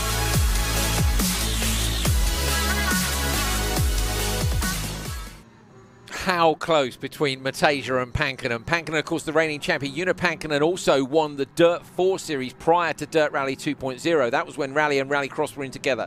So Pankkinen, reigning champion, you could call him, double champion if you go back to the previous title. Can he make it 3 in a row? Can Mateja beat him? Mateja is the only driver today who's in the finals for both Rally and Rallycross, which is a hell of an achievement. So I say stay with us, it's going to be brilliant. Semi-final action. Now we had our producer with us, producer Tom was with us in the semi-finals. Unfortunately, he's not very well at the minute. You can guess why he's not here. He's not allowed to come into work. I'm glad to say there's a mild case of COVID-19, which unfortunately has not allowed us to have a land final. So wishing you all the best, mate. Get well soon, and missing you here. Obviously, in the separate room where all of our guys are. We hope you're having a good time at home watching, and we hope you're feeling entertained. Right, format for the final. We're going to have a look and see just how this final is going to go down. It's slightly different than we've had during the quarterfinals and the semi-finals. We'll get that up on screen for you in just a moment. And here we go, on to the final there. So we had tens of thousands of competitors, and we have whittled that down through qualifying on the platforms, the quarterfinals and the semi-finals to 6 finalists and 5 stages. 1 Dirt Series champion at the end of today. Well, not even that, in an hour's time. The 6 drivers will compete together as they have done on the previous stages of the competition through stage 1, 2, 3 and 4. At the end of stage 4, the guys who are in P4, 5 and 6 are out. They go no further. So then we have the top 3 drivers only will do stage 5.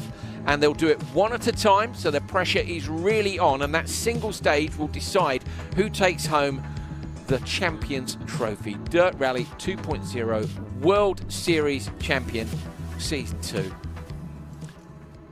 I think it's a big deal. What do you think, John? I mean, you've won an esports world title before.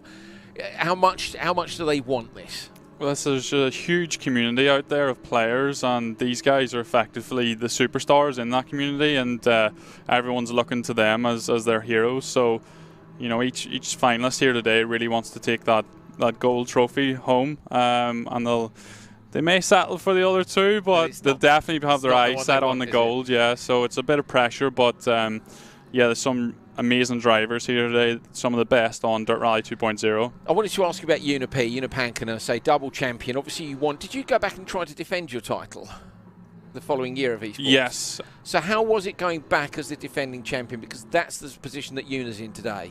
It's quite tricky because sometimes it's on a different game, and the characteristics of the finals can change too. So it is difficult. You've got a bit more pressure, but also you've got the pressure off your back of having already won a championship. So it's one of those things. I did try and win it again, but perhaps didn't put in as much effort. So as long as Unipi has put in the effort, then he should be able to do it today again.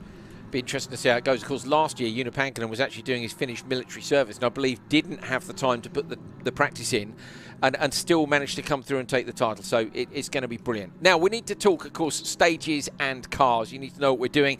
We're using 1 car this time out, but we're going to 5 different countries. So let's take a look, and me and John can talk you through some of the brilliant places we're going. And in one of, well, do you know what?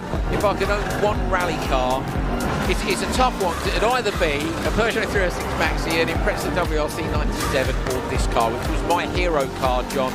95 Group A Impreza. We're looking at it in the traction livery. Each of the drivers has their own coloured livery, so you'll be able to keep up with who's in what car. We'll run through that when we're in the competition stages. We started in Monte Carlo, super slippery, and then on to Sweden. Both these events with a bit of icing, but in a very different way. Yeah, 100%. And it'll be interesting to see what tyres the guys take for that first stage, because depending on the stages in Monte Carlo, there can be a lot of dry tarmac or ice. So they could choose a winter tyre or a soft slick. So it'll be interesting to see what they choose, but they will have done lots of testing to find out what they want. And just, yeah, that's true actually. So they've had their equipment, they've had their Thrustmaster equipment and their PCs, because this is a home final. We've made sure everyone's got the same kit. And they've actually had that for a week. So John, they've had more practice than they would have had if we'd had this at the Autosport show, because they only got, what, half an hour I think there last time. We'd had a different esports the day before, and the drivers only just got their hands on the equipment before the final. New Zealand, one of my favourite stages. You can see me having a crawling attempt at that in just a few short minutes.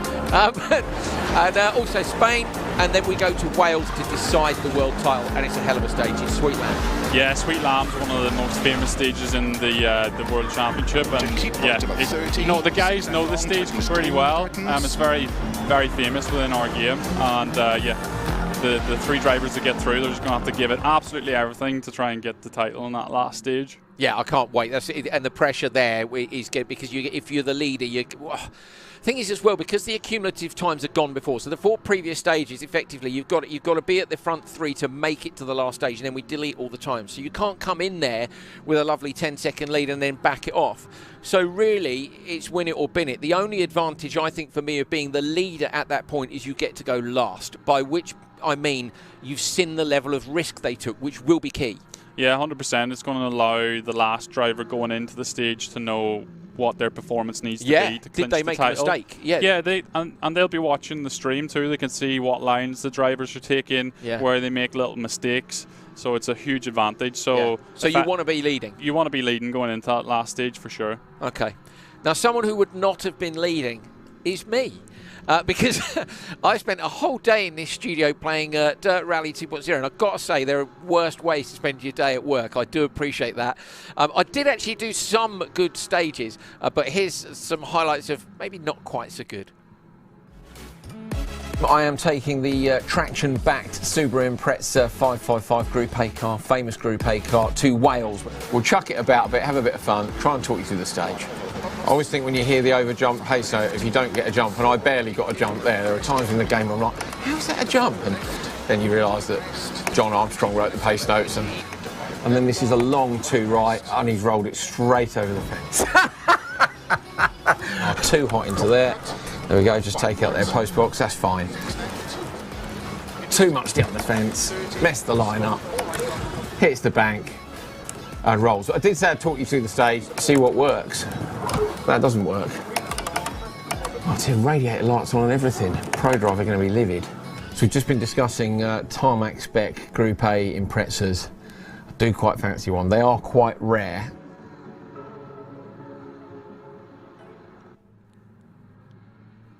So you can actually win yourself some equipment if you'd like to go and have a crack at playing Dirt Rally 2.0. Perhaps you've never played it before. We might have some people watching who don't own the gaming equipment that's necessary. This is your chance via Traction. I say if you want to see the full 15 minutes of that video, head to traction.gg or at TractionGG across all the social medias and YouTube as well, and you can see 15 minutes of me crashing. Then you can try to beat my performance, which won't be too difficult, by entering this competition. That is a mega prize, it really is. A PS5, an Xbox Series X, and an RTX 3070 gaming PC. What would you say, John? How's the correct way to say that? 3070? It's a good one, isn't it? 3070. There you go, you see? There are 4 ways to say it. But yeah, winner will be announced on the Traction GG social media pages on March the 5th. Literally, that's all 3 together. You don't get to win one of them, you win all 3. Quite what you're going to do to play all 3, I don't know. What would you do? I guess you could have one in each room of the house. Yes. That would be one way to and resolve. it is annoying when one of your mates has got an Xbox and you've got a PS4, or something like you play on PC. I'd love to play against you, but I play PS4 at the minute. Don't have a PS5. Maybe I'll enter. I won't be allowed to win, sadly. But yeah, I mean, imagine having all 3. That's great. Yeah, it'd be absolutely amazing. It's a great prize, so make sure to enter and try and get your hands on it. You're going to need 3 Thrustmaster steering wheels, 3 sets of pedals as well. I mean, you know, it's not quite a done deal, but that is a massive prize, absolutely huge. So that's all on Traction if you fancy a look at that. And thanks as well to the guys who have me up for a day of playing. So there was a couple of decent runs on the stage. The full video's on YouTube. Right, we should get down to business. Let's take a look at the entry list for Dirt Rally 2.0 Season 2, the final on the rally side. Here they are, and that is the liveries which they're using. So we'll run through the drivers one by one, and then we'll take a quick look at them as well. So in the red car, we've got Kazuho Iwata, Japanese driver. Nicolo Ardizone is in the blue Impreza. Lucas Mateja in the yellow car. Una Pankinen, the reigning Dirt Rally 2.0 champion, in the green Impreza. We've got Jared Pesch in the pink traction colour car, and Theo Rochelle in the grey and black at the bottom. We can take a look at these guys one by one. So there is Kazuho Iwata in Japan. I'm trying to think, it'll be later in the day there. I think they're about 8 hours ahead, if I remember correctly. I have been lucky enough to go to Japan a couple of times for work.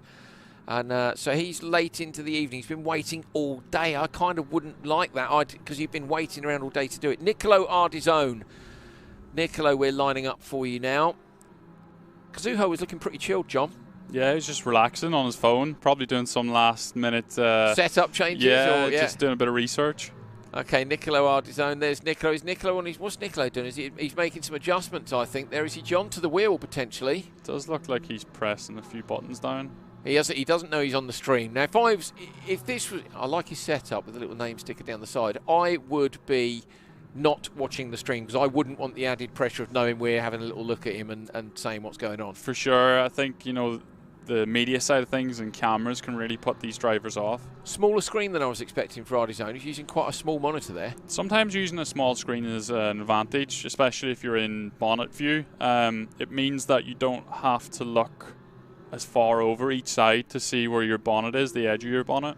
Lucas Mateja. I'm wondering now, are they all sending each other the what you were saying earlier, the mind games? Have they started already? Oh, is that Lucas's mum just coming to wish him luck? I hope so. That's brilliant.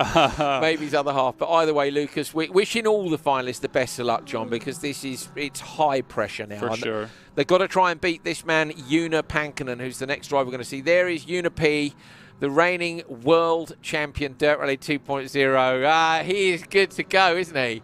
He is good to go. Yes, Una P. And I think he's got green gloves on to match the car there. Has he got a little green stripe on the gloves? I think he has, which is matching the Impreza that he's going to be driving. He's got a nice cat shelf in the background there. He has, the little tower. I hope he doesn't end up with any crazy cats. Imagine that, a crazy cat, leaping across the screen. I mean, stranger things have happened. Jared Pesch. Jared, welcome along to the final. Very best of luck to you as well. Say best luck to all the drivers. Pesch with his headset on. Good to go. And finally, we're looking for Theo Rochelle, who is in the black Impreza at the bottom. So Theo, we're lining up. There is Theo, cans off just for a second, putting them back on, getting himself good to go. Nice to see the guys all in their sponsored shirts and just getting themselves settled in, ready for the first stage. I should think they are just about ready for us to shut up and to get into the stage, aren't they? How would you be feeling now? Like, I wish it was a land final. We all wish it was, and we wish you all the best at home. We're really nearly there. The vaccine's being rolled out around the world. We hope we can have a land final next time out. So wishing you the best wherever you're from. But it's not a land final. They're at home. I still think they're going to be nervous. Una P looking confident. Yeah, Una P's looking very relaxed and not as scared of us as the media looking in on him. So yeah, very confident, and it looks like he's relaxed, and that's what we were speaking about. He's already won 2 championships, so he probably doesn't feel as much pressure to win this one as the other drivers because they've never won it before. Okay, we're good to go. The drivers have got their equipment at home, of course. They are all using equipment from our fantastic sponsors, Thrustmaster. So here's a little look at some of the Thrustmaster kit you can get at home, especially if you win that prize from Traction. Full all the gear. Maybe no idea like me. Have a look.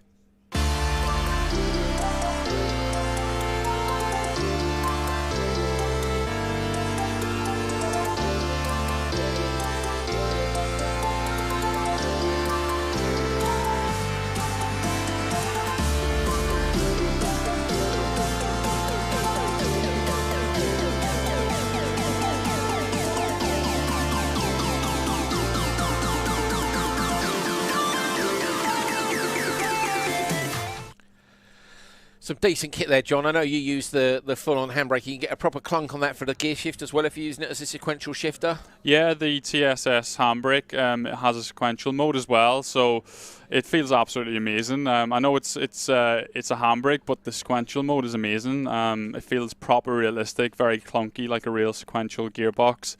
Yeah, and if you got 2 of them, you have one in sequential mode and one in handbrake mode, and in my eyes, that's the perfect setup for rallying. Oh man, I'm gonna have to take over the spare room. I think it's. I have to keep folding my brilliant play seat. I can't complain. Folding it up, putting it away. You know, I might have to. Not quite sure whether or not the wife will take me taking the whole spare room. What do you think? It's time, isn't it? I've done something similar in my girlfriend's apartment. I've basically Have you really? taken over the spare room. It's I work there during the day, and I've got the whole simulator set up in the corner and everything. So John's girlfriend. I'm so sorry. You know, but that's. She's yeah. very good, bless her. She's very good. Well, I need to persuade my wife that the spare room is about to become a full sim room. So we're yeah, this might be happening. But yeah, great kit from Thrustmaster. Drivers are all getting themselves set up. We apparently have got them loading into the lobby, so they're about to leave the service area to head to Monte Carlo, Route de Turini Monte. Now, this is a mixture of tarmac and slush and snow and ice, John. I find the Monte stages very difficult. It's very difficult because there's a high grip when you get onto that pure tarmac, and if you're making the transition between the ice onto that, you get a sudden grip gain or loss. Yeah. And sometimes that's hard to manage if you're not used to it. But of course, these guys have been practicing all week. They're going to know how to drive on this stage. I was going to say that for me, the thing is, do you brake before the snow and ice? You know when you get an ice cooler and you're right, okay, there's a hairpin, so you think I have to take the speed off before. And then there are some times where the ice clears at the hairpin, and these guys will just chuck it over the ice and brake after. They will have learnt that, won't they? And sometimes they're pitching the car in on a complete slide. The car as much speed as they can through the corner. Yeah. Of course, that's risky, but in game you're willing to do that risk, and you're probably going to get away with it. But I guess in real life you'd be scared about maybe dropping off the cliff or something, you know. Remember that there's a brilliant clip of a Skoda Octavia sitting on the very edge of a cliff up against a broken telegraph pole, isn't it? I think, or maybe they used that stage again for the first time this year. Brilliant. Cool. My other favourite picture, which is not the Monty, is Hannonen's Fabia S2000 on top of a house. You seen that one? Yeah, on top of a shed. Yeah, it's like 20 feet from the road. It's just brilliant. So, rallying, it's a wonderful sport. If you've not played the game, get amongst it, because it really is. It's the closest you're going to get to a proper rally experience. I promise you that. Are we nearly ready? Are they? One more. We're waiting on one more. So to run through the cars again, Kazuho Iwata is in the red Impreza, Nicolo Ardizone in the blue, Lucas Matasia is in the yellow car, Pankinen green, Jared Pesch pink, and Theo Rochelle is in the black Impreza. We've got 4 stages before we head through to stage number 5, which is going to decide our champion. First stage up now. So this is Lucas Matasia, who is the only driver to be in the final for both rally and rallycross. I'm actually feeling pretty nervous now. We're missing car 2 top right, but I think that's because the stack only shows 5 cars, so I think we're okay. On board with Matasia off the line, and we switch straight through to the roof camera. Chucking it through the first few corners. John is using full width of the road straight away. You could look at the left-hand side of the screen. These guys are so evenly matched already. Even this first section of the stage is hard. Yeah, we've already got those ice patches, and we're just coming up to a right-hander soon, which is dry on the start of the corner, and then it turns to full ice. It's so tricky to get your line right. This is it here. See how tentative they're being. Listen to Pankinen on the throttle as well. You're on board with Unit Pankinen now, the world champion, the reigning champion. About 5 or 6 inputs on the throttle just through that right-hander to get the car at the exact angle he wanted. That was lovely. Yeah, he's really good at managing his inputs, especially the throttle input. A lot of speed carried over that crest. That's proper committed into the hairpin. As you can see, he used the snow on the inside to rotate the car. He just nibbled hooked the wheel. Yeah, which is a strategy you can do. But as you can see, so much ice here. Early in over that crest, that's another one that I struggle with. Then you've got the ice, then dry tar, then ice, then standing on the anchors, open hairpin right. Beautifully done. Pankinen looking really strong, but John, he's not making inroads into anybody else just now. And at the minute he's in P3, Iwata and Ardizone. Look how close it is between them. They're constantly swapping places, those top P2 and P3. Yeah, super close so far. It looks like Jared Pesch maybe drop back a little bit. Theo Rochelle as well. So Theo Rochelle is showing now on the left-hand side of your screen is slightly further back.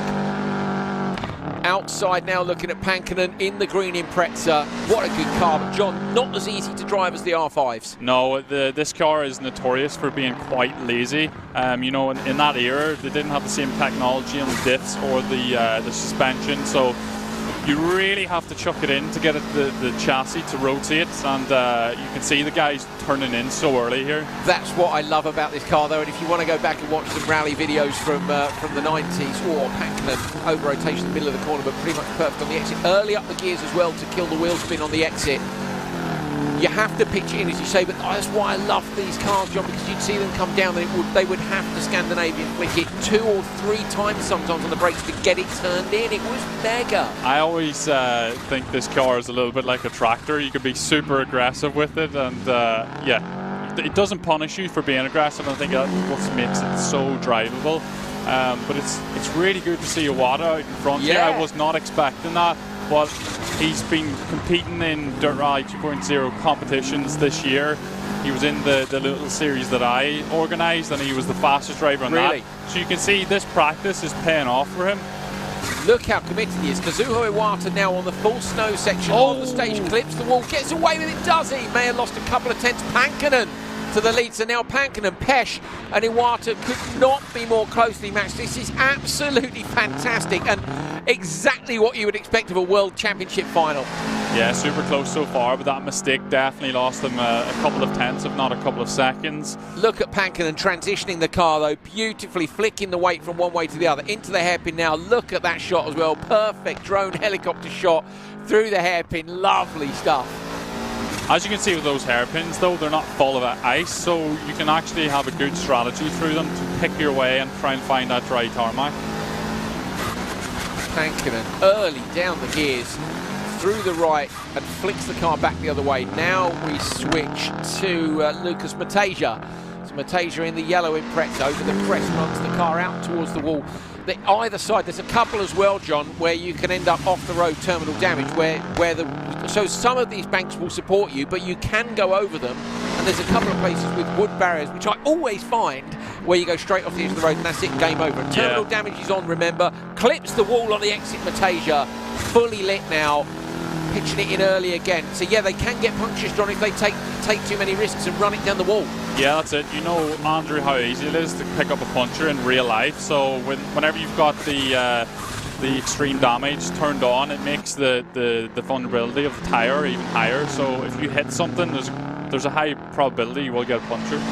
Kazuho Iwata, bottom right of your screen, in Japan, live right now, threading the eye of the needle in Monte Carlo for the first stage. 4 of these drivers at least are going to be super close. Theo Rochelle has definitely had a problem in this one, crosses the line. Who took it? He's so close, it looks like it might have been Mateja that's taking it on the board there on the right. Iwata could be 4th. Theo Rochelle coming around now. He's not far behind, maybe 9 seconds. Look how close it is. Unbelievable at the top. Pesh taking it. We're talking about hundredths. It's not even tenths. It's going down to hundredths on the right-hand side. 440.6 for both the top 2 drivers. Pankinen with a 440.8. That is insane. 441.4 for Lucas Mateja.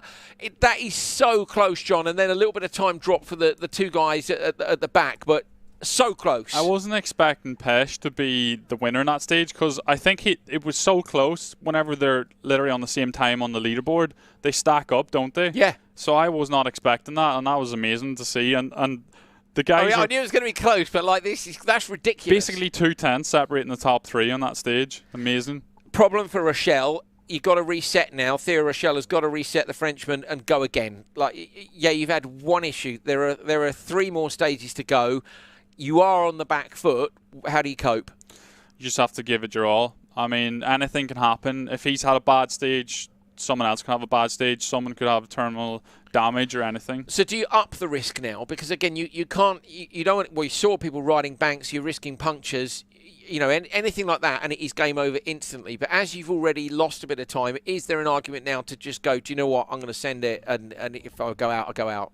I think so. I think you have to give it your all. You're probably not going to be as neat and tidy as you would be if you were just going through with a normal push. But if you're behind at this point, you have to give it everything. You're probably going to be messy, but you're just going to have to manage it and get away with the errors. Who won the stage, John? I know you noted it down. I'm just going to get on the paperwork here. Go on, John. It was Mateja, wasn't it, with the win? No, it was Pesh. It was Pesh, sorry. Yeah. Pesh with the win. Who was second? Iwata. Yeah, and then Pankinen. Pankinen. So where was Matejka? Was he in? Was he? He. Oh, I think I've messed up my times a That's little bit. good. I think he was a 41. He was a 41.4. This is called live maths with Andrew and John. This is for all you kids who are stuck at home, studying from home. School reopens here in the UK on March the 8th. In the meantime, me and John Armstrong can give you some live maths, and you too can get an average maths GCSE score. Well, we're going to have a look at the results on screen. That's handy. See, this is why there are people who are better than me and John at their jobs who are in the other room. There we go. Pesh. Okay, so let's make a little note of this. You're welcome to do the same at home. Pesh with the win. Look at that on the right-hand side, plus 0.051. So that's half a tenth. Basically, is the gap between Pesh and Iwata. P3 was Pankinen, and Pankinen is 1/10 of a second back. That's not even a brush with a bank. It's nothing. Matejka only 0.8. So, I mean, it is just insanely close between them. I'm just going to note that down. 0.8. 0.8 for Matejka is 0.1 for Pankinen. I mean, that's just incredible. And actually, Ardizone. So, sorry, Nicolo Ardizone, only 0.9. So, Ardizone is only 0.9 behind as well. I mean, it's just less than a second between the top 5 drivers on the first stage. Brilliant. Theo Rochelle, unfortunately, +9 on that one. So, yeah, 0.9 of a second between the top 5. Thanks, guys, for putting the times back up on the screen. Insane. And a tenth of a second between the top 3. Wow. I think we're going to see these gaps increase now because the guys obviously knew this was the first stage. They probably put the most effort into this stage in terms of practice. So I think we'll see that we'll see bigger gaps now. It makes me nervous, but as well, the thing here, if this carries on like this, bear in mind that only the top 3 go through to that stage 5, John. If it stays as close as this, you could be missing out on a shot at the world title by a tenth of a second. I think that's probably going to be the most gutting thing today, is not getting through. Not making the top 3. Yeah, I think so. Once you make the top 3, you can risk it for a biscuit. You're guaranteed a trophy. Yeah. What is it we do is if we make the top 3? No lift for nothing. No lift for nothing if you make the top 3. Jared Pesh, bottom right of your screen, is your current leader by half a tenth of a second. Long stage. That's what we like to see. So, yes, of course, 8 sectors down the left-hand side. Right, okay, so John, trick in Monty is obviously grip. In Sweden, for me, the hardest thing is visually seeing where the edge of the stages are, because it's white on white, but also knowing you can touch the banks a bit, you can get sucked in if you touch it too much. Yeah, 100%. In real life, the drivers use yellow tinted glasses to try and help define the edge of the road, but what some of the guys could have done is adjusted their graphic settings for the contrast. Either way, probably darker, so they would help define the edge of the road. Can you, if you were to use the yellow glasses at home looking at the screen, does it work in the same way? Have you ever tried it? I'm not sure. I've never tried it, but So there's a YouTube video for John Armstrong's channel. That'll be up soon. We could give that a go. We'll be doing it on Traction if you don't do it. So we could give it a go, but I'm not sure if it'll have the same effect. But as you can see, there's a lot of shading under the trees here, which helps define the road too. But you see Jared Pesh absolutely going for it here. So this is the thing as well, the bumps there, and as you're now with Pankinen, who appears to lead according to the right side. I think the gaps here as well are slightly bigger. You could see there the difference between an R5 and a Group A. The Group A is bouncing down that piece of road, and that's something I struggle with the Group A cars as well in Argentina. You always find yourself raising the ride height to try to lose some of the bumps. Yeah, that's it. You have to raise the ride height to have a bit more distance and travel. Yeah, because the more modern rally cars, like the R5s, have more travel on the suspension, whereas these older cars don't. And yeah, like you said, you can see these cars bouncing around like a bunny rabbit at the minute. Perfect touch of the bank there for Pankinen on the inside again, just enough to put a dusting of snow up over the front right headlight, but just enough to rotate the car in. Theo Rochelle is off the back of the pack again, unfortunately, so I think maybe losing a little bit too much time. This is Matejka again, we're seeing. This is such a high-speed section right now, flat out 6th gear. On the limiter as well, on the limiter in 6th. Amazing now into the right-hander, but you can carry lots of speed. And this is a flat left. Armstrong knows his way around, doesn't he? Wrote the notes, of course, for these stages. Got a tricky right-hander coming up now over a crest. It sort of keeps going round and tightens. Here? Yeah. It tightens on this crest a little bit, but there's another corner afterwards which looks similar. And that's the thing with Sweden, because everything is white, it's very hard to learn the track. Yeah, I agree. Yeah, it is. This is a trickier corner there. Yeah, double crest with a dip in the middle. I mean, yeah, just outrageous how good these guys are. Kazuho Iwata, currently P3 on this stage, but the left-hand side of your screen will tell you just how close it is between these guys. Actually P4, because in front of him, Pesh and Pankinen are swapping places, while Mateja seems to be leading. Saw Pankinen leading at the start of the stage. Mateja, remember, was just 0.8 of a second back. And we are now, who's that that's dropped out the back of the pack? Nicolo Ardizone has dropped out the back of the pack of 4. So Ardizone, who was just 0.9 off the leader, may have lost a little bit of time here. So are we now seeing the difference? Theo Rochelle too far back, and maybe the first driver, I think, that is unlikely to make the top 3. Still done brilliantly, John, to get to this level. It's just insane to qualify for a final. Definitely, this is the elite of the elite, and these guys are just going absolutely flat out. It's all about the tenths here, and any mistake is just punished. Ardizone's gone further back, so Nicolo Ardizone with another mistake now. Maybe a puncher, who knows? Yeah, could be dropping time due to that, true. John, how much time would you need, honestly, to get onto the pace of these guys? Because I know you play the game a lot, but I don't think you're playing as much as these guys are at the minute, are you? No, definitely. I'm not practicing like these guys. For an esports final, they're going to be, their whole life revolves around this, what we're seeing today. They've been practicing as much as they can over the last week. Probably 8 hours a day is sort of the measure that I normally give. Massive jump. That was amazing. Crowd cheering for that one in the background. That's what we like to see. WRC, of course, up in the Arctic this weekend. Fighting it out. Rally Sweden, unfortunately, was cancelled due to COVID-19. So Finland's organisers took over and organised a second Arctic rally. In fact, they've run the rally twice, haven't they, in the space of a few weeks? Yeah, they're using some of the same roads. I think there's a little bit of damage on them, but of course, with the ice over the top of the surface, it doesn't really matter as much. Mateja, bottom right, not wearing gloves. We've been watching the guys practice here in the studio. We're able to see some of their practice feeds.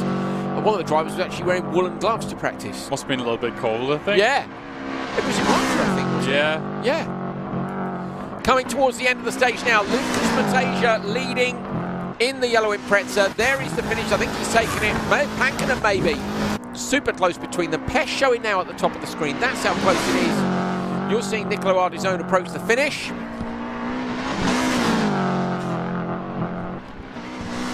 Theo Rochelle just a few seconds further back. You're on board with Rochelle now.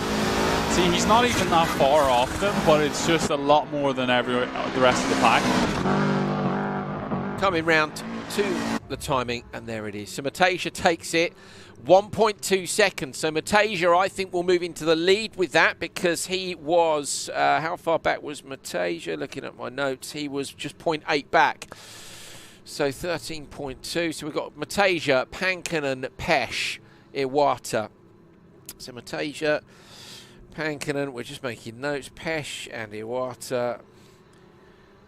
So at the moment, I mean, Una P had a third and a second. We've got Mateja with a fourth and a first. Jared Pesh with a first and a third. I mean, it really, but the thing is, we'll get the times up on screen in a minute. We'll get the times up and we'll be able to look back and see what the gaps were. But I say 1.2 back, Mateja. Sorry, Mateja was 0.8 back and won that stage by 1.2. And he's managed, though, so he'll take the lead by 0.4 of a second, I think. Right. Have a look at this stuff from Thrustmaster while we do more maths.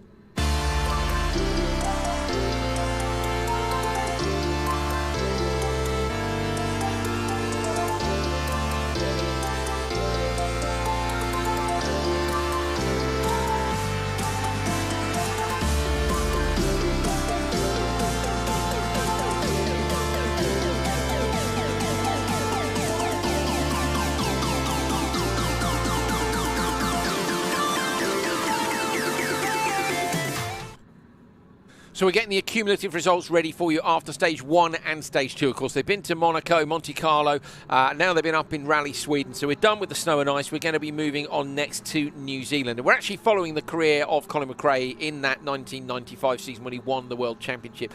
He retired in Monaco, Monte. I remember him sliding off the road on the right-hand side of the road, wasn't it, in the dark.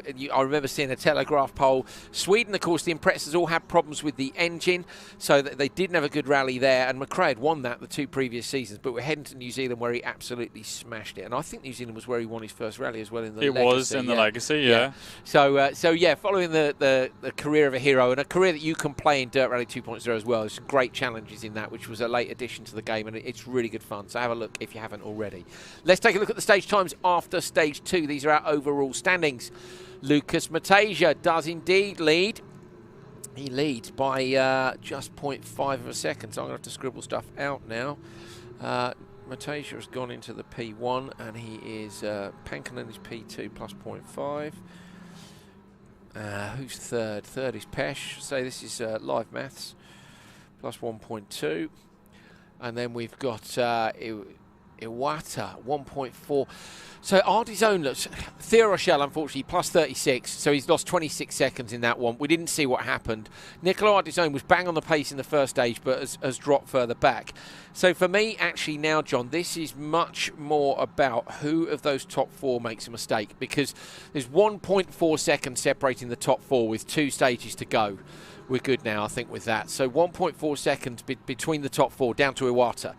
With Artizone and Rochelle being further down now, really this is about survival, and this again it's a tactical decision now.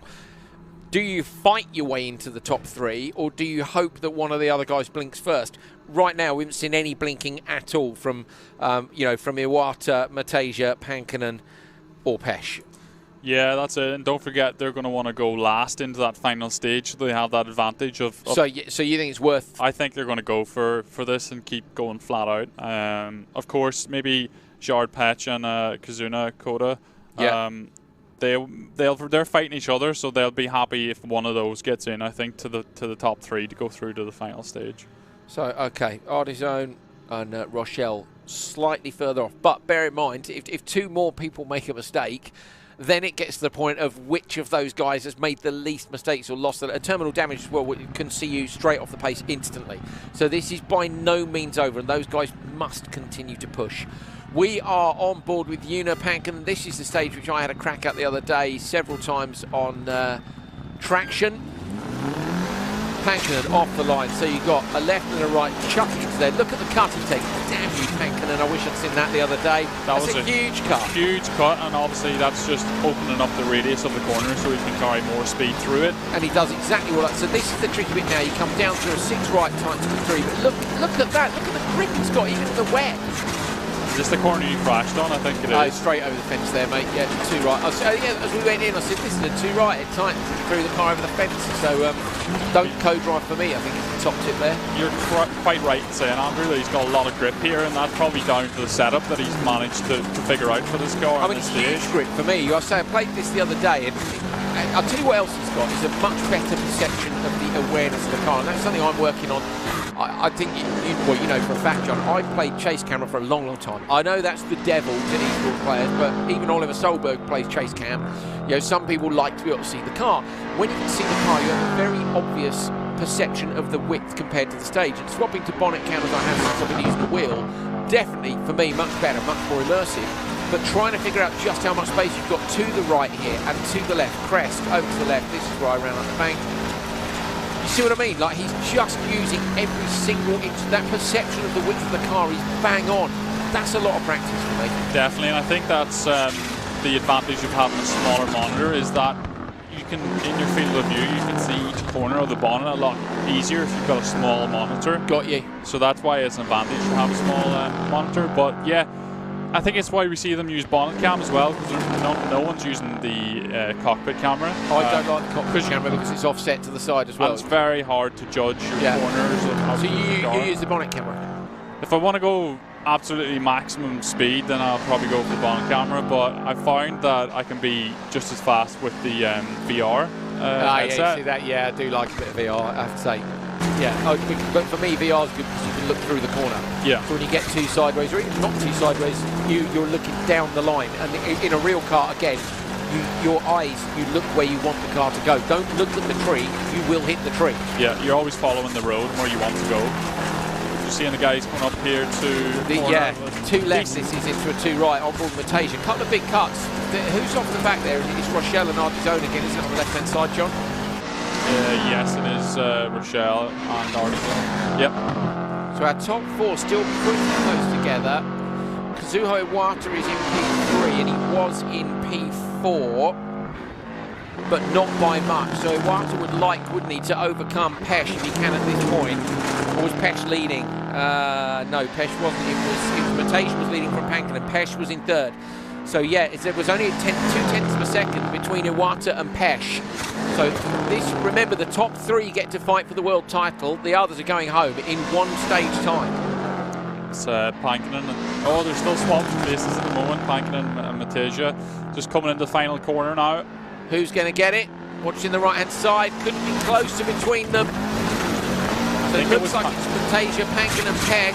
No, so sorry, P2 looks like it might have gone to Iwata. What's the timing going to say at the end of the stage? Rochelle and Artizone were closer that time, but again, there is 1.4 seconds between the top four, and Iwata was 9/10 of a second ahead of Pesh. I think Pesh made a mistake there, so Iwata is going to move into the top three. Pankinen is 2/10 of a second quicker than Matasia, so it's Pankinen, Matasia, Iwata. I'm going to wait until we get the accumulative times written down. So maybe a time mistake there from Pesh, who at the moment will have handed his place in the final to Iwata. But he hasn't, because we've got a stage now coming up in Spain on tarmac. So we're now switching from loose or icy conditions onto tar, and that may play into other drivers' hands. So obviously, nothing over yet, John, but a fascinating battle for that last place well, for all of them. Any of these guys could make one mistake and they're out instantly. 100%. It's just so close still to call it. And there's only, 3/10 of a second between first and second now. It's so close. But I do think that Iwata is a bit of a tarmac expert, and I think Jared Pesh isn't as much of a fan of tarmac as what he is of the gravel. So we'll see. Maybe that'll play out not so good for him. Pressure is on then for this final stage in, if you want to call this the qualifying section of the final, I suppose.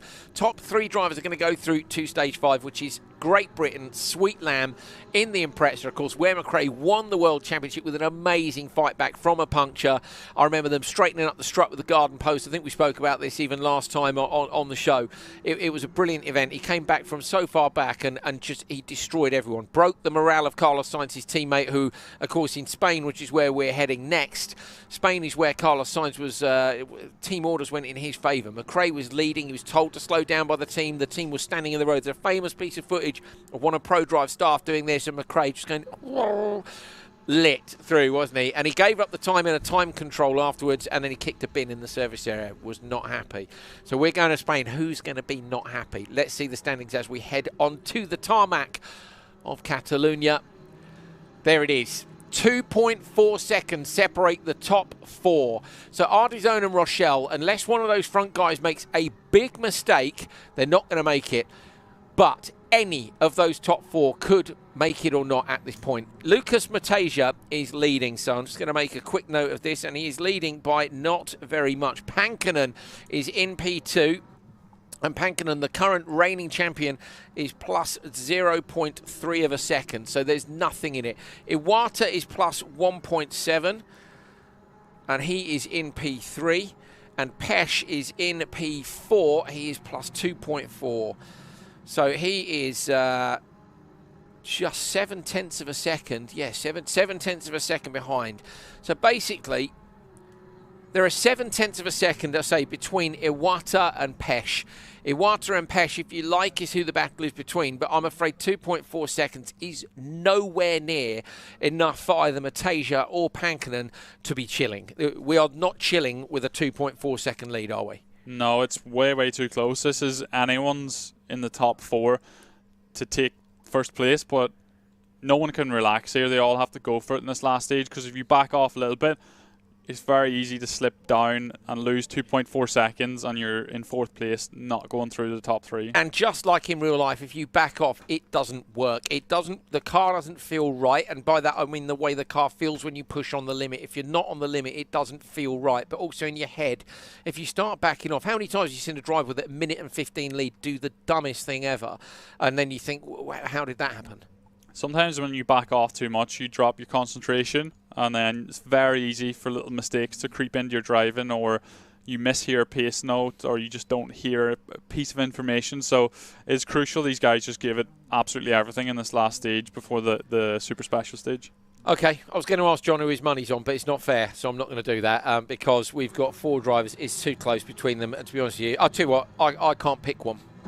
Me either. I think anyone here can come out in 1st place, and anyone can be dropped out from going through. So yeah, they need to go for it, flat out. There you go. Okay, so we're switching to tarmac, which is obviously a completely different discipline. You're looking at much smoother, smaller steering inputs here. Again, this is one of the stages I played the other day on traction. My first attempt at the stage, I was throwing the car off the road everywhere because I'd been playing gravel for an hour and a half, 2 hours. And John, it's just so much smoother. My steering inputs went down from 90 degrees to 10 to 20 degrees. Yeah, that's it. Every little input you put into the steering is going to have a much quicker reaction on tarmac than it is on gravel. So the guys have to be really careful now. And whoever can make the transition from the stage previous on gravel to the tarmac driving will probably come out on top here, because it's not an easy thing to do. Pesh beautifully into some of these corners, but for me, John, he's almost double pedalling. When he came in through, and by that I mean keeping the throttle on along with the brakes, so left foot braking in a rally car, obviously you cross over the inputs nearly all the time in a rally car, and that means as the brake is coming on, the throttle's coming off, and the 2 pedals are up and down opposite each other. You understand what I mean, where it sounds like he's staying on the throttle and on the brake, almost to keep the car settled?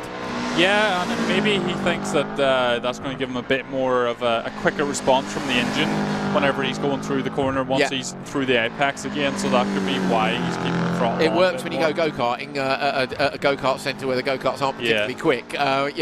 Double pedalling can work there sometimes.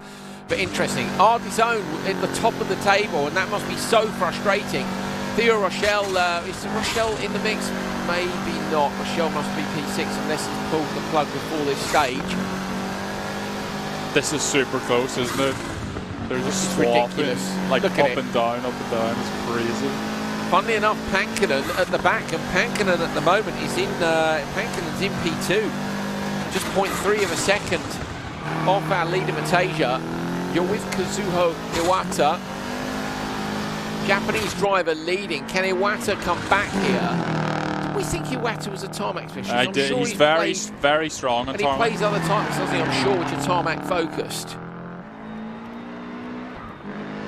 Super accurate, not dropping a wheel off the side of the road. John, you know, in real life or in game, you drop a wheel off the side of the road and you're affecting the grip on that corner of the car. Oh, Iwata right out to the barrier at the outside. Just a glance. Can't beat a bit of turbo wastegate from a 555 Impreza now, can you? It sounds beautiful. The sounds of Dirt Rally 2.0 are just amazing. It sounds so good and realistic. Rochelle is in there. Look, Rochelle's still in there in P6. Ardizone has dropped to P5. But to be honest with you, unless those front 4 make a mistake, this is all about who's going to make it through. Jared Pesh is in P4. So Pesh was 4th and was 2.4 seconds back. Pesh has got to beat Iwata here. And at the minute, Iwata is leading, John. Yeah, and Pesh, he's still 2nd. Iwata looks like he's got maybe a bit of a gap now to the rest of the field. So Pesh really going to have to just go absolutely maximum attack now, what's left of the sector. He's swapping though between P2, P3 and P4, so Matasia, Pesh and Pankinen are so close together. But that's not going to be enough, because if Pesh could beat Pankinen and Matasia by a significant margin. By 2 seconds, roughly. He wouldn't need to beat Iwata. But Iwata is leading, which means that Pesh has got to beat them. He's got to beat Iwata.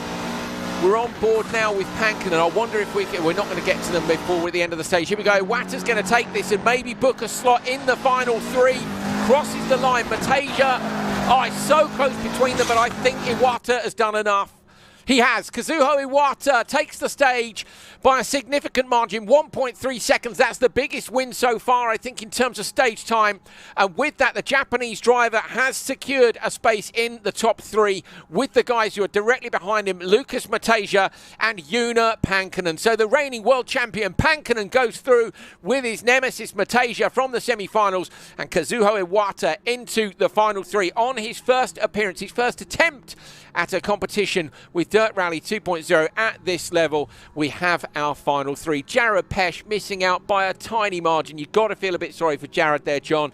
He did a brilliant job, and just 2.4 off after stage 3 was enough to make the difference then that Iwata got him on this one. Yeah, it's absolutely it's cruel, isn't it? Yeah. He doesn't get the chance to go to the final stage now. But like I said, Iwata is super strong on tarmac. That was a massive gap. We've seen him win that stage. What was it, 1.3? Yeah. He was only 1.7 off the lead. I'm trying to think. I think that will put him into second overall. Pankkonen was 0.3 back. I tell you, it was going to be close between him and Pankkonen. I think Pankkonen might hold on, but we're talking by a tenth of a second. Yeah. So it's going to be super close. The overalls after stage 4 are going to give us our top 3. In fact, they're going to give us also P4, 5 and 6, and I'm pretty sure Jared Pesch is going to get 4th. Just missed out on a trophy. Jared, unlucky, mate, and thank you for taking part. You've been a brilliant competitor. Jared, of course, took part as well in World RX's Esports earlier on this year and was a great competitor there. Thank you so much for all your efforts with the game this year. It's really appreciated. We've then got, of course, Theo Rochelle, I think he's going to be P6, and Nicolo Ardizone is going to be P5. But we'll confirm that for you and the top 3 in what order they're going to be going into in the last stage after this.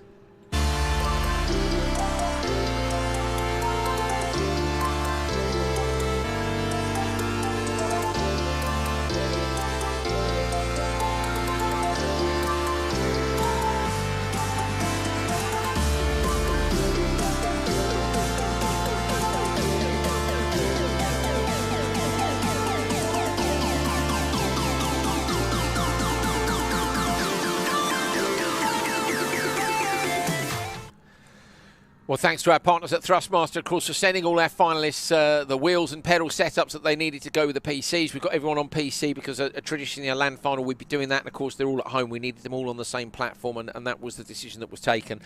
I'm looking at our finalists here and trying to figure out. We've got the results. Okay, here we go. Let's take a look at the top 6 then after stage 4. And this will give you your top 3. Pretty sure we know who they are.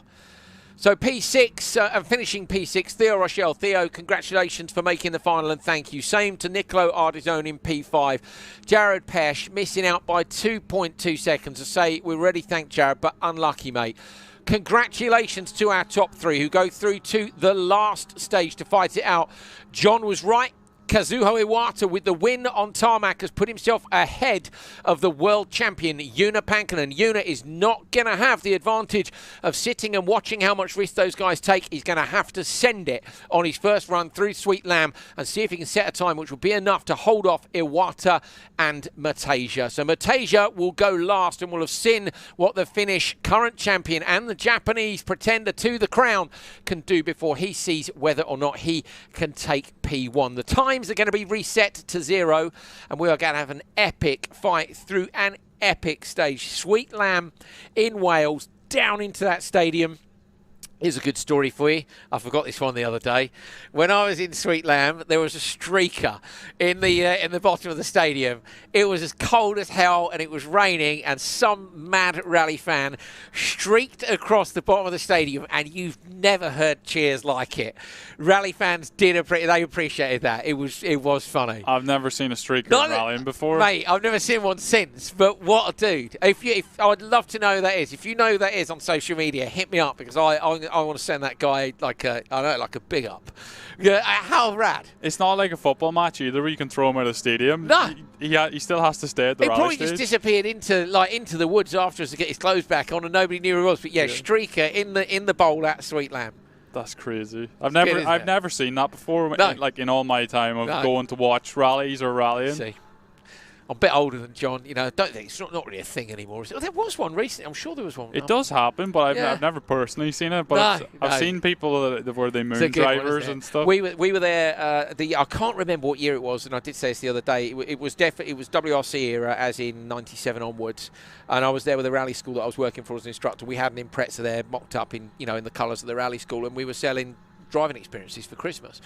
And so we went to several different stages, but we were at Sweet Lamb that day, and it was brilliant. It was into the dark with the fireworks coming up. Obviously we'd been there. Would there have been 2 runs? I can't remember, maybe, but we'd been there all day. With the fans promoting this rally school, and say fireworks going off, streaker in the bottom of the thing, and the noise from McRae and Burns.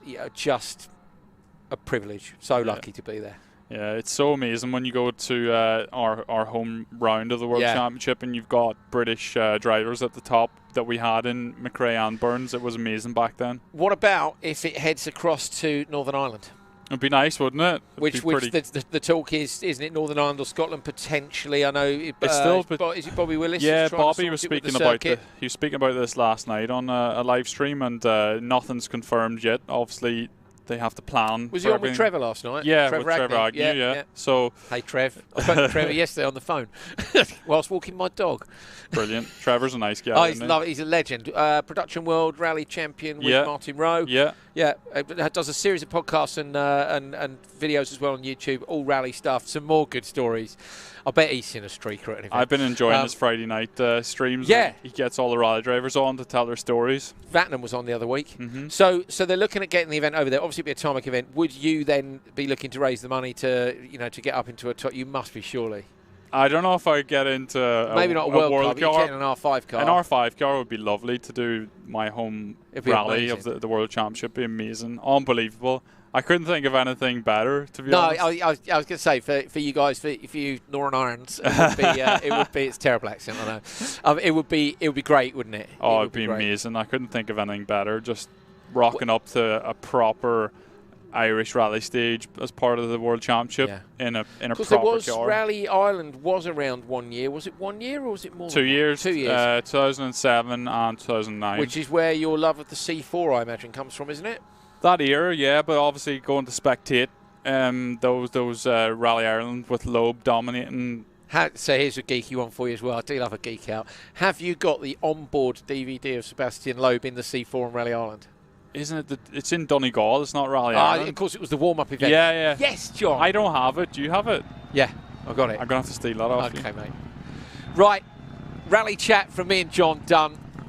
We are going to crown ourselves a world champion in the next 3 runs of this stage. You're going to see the drivers go through one by one.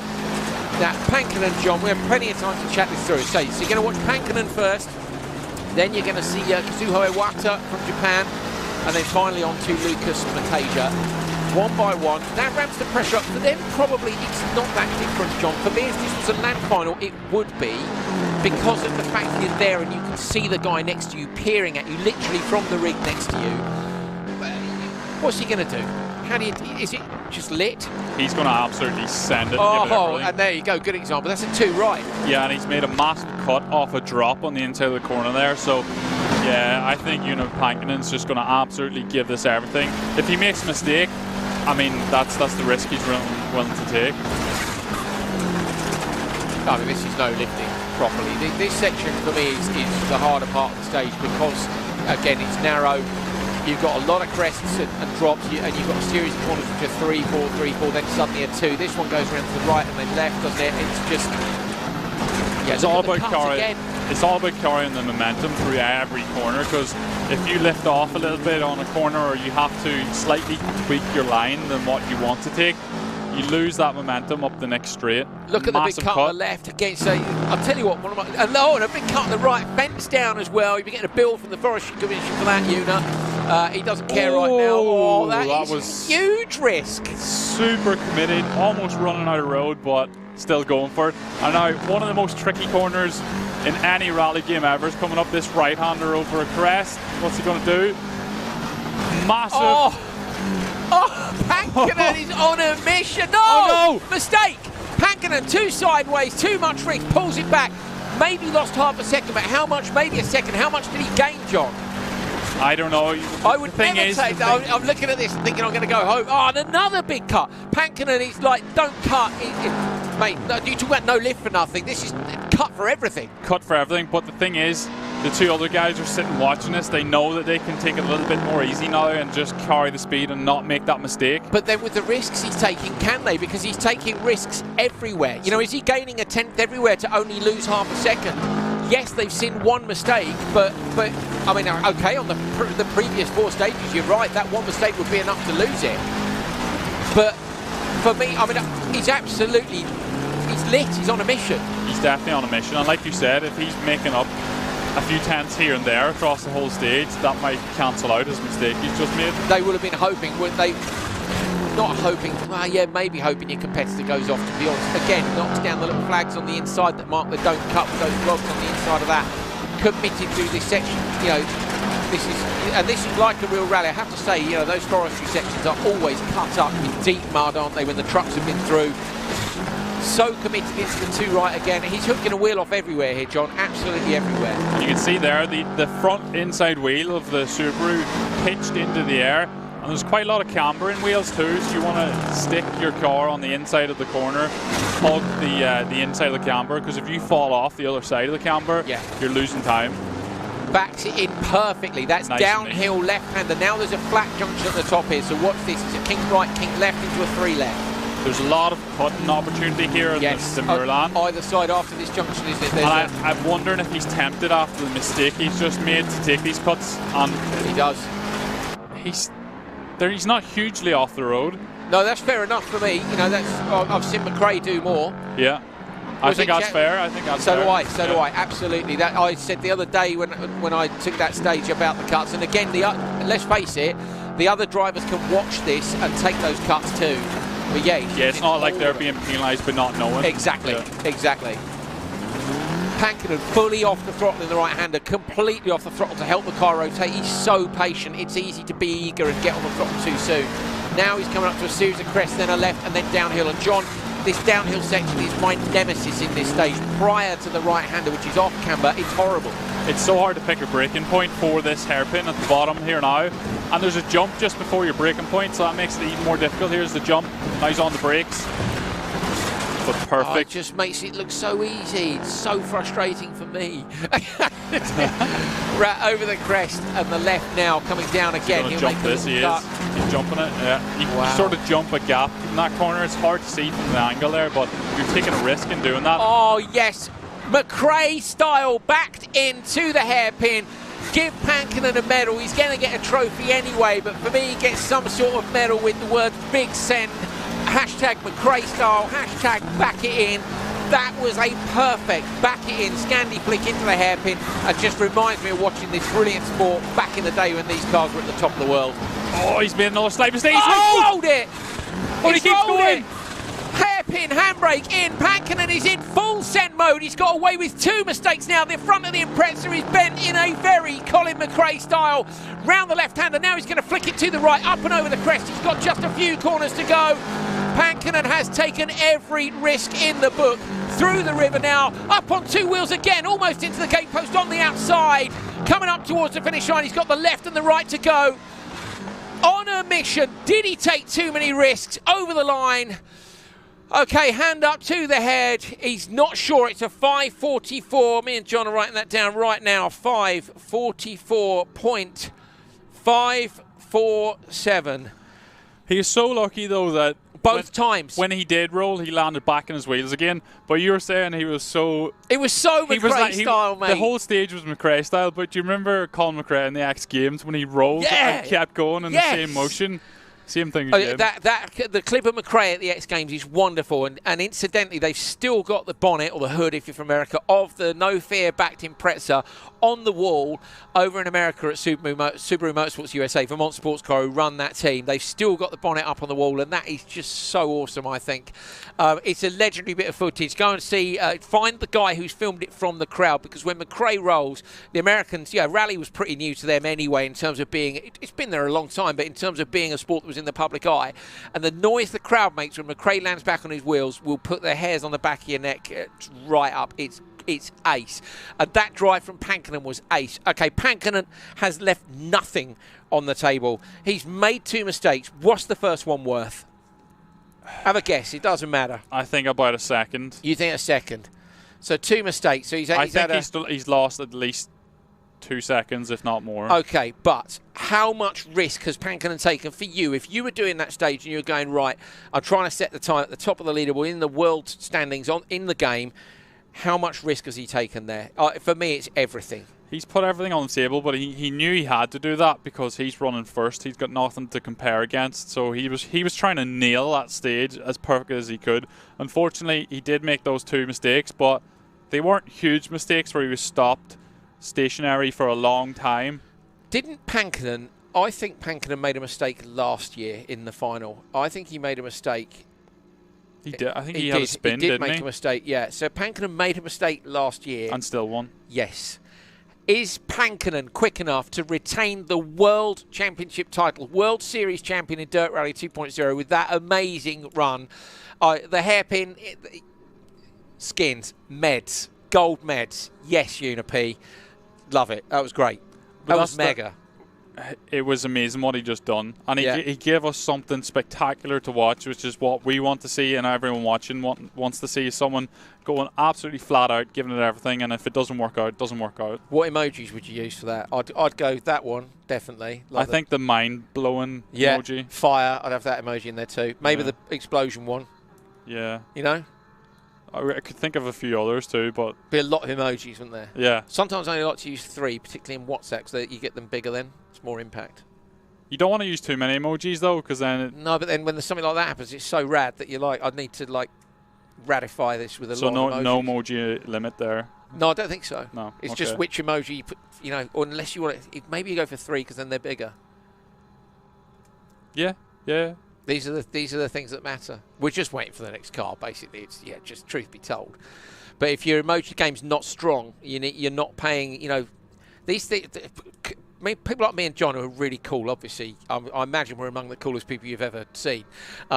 We put a lot of thought into emojis, don't we, John? Yeah, I like to select them very carefully, but I think I rate. I don't know if it's GIF or GIFs. GIF. GIF. Yeah, GIF. I rate them more highly, I think. Do you? I find them more I entertaining. love a GIF, but I just can't be hassled with finding a GIF. Well, it's quite easy. Every message app you can search for it now, pretty much. Yeah. I love a good. So a people good find really good GIFs, and it always frustrates me they find better GIFs than me. I don't know if it's they just know where you to need look. to up your GIF game. Okay, I do. Now, meme. Is it a meme or is it a meme? Meme. Meme. Or meme. Yeah, I do like them. I've never made one.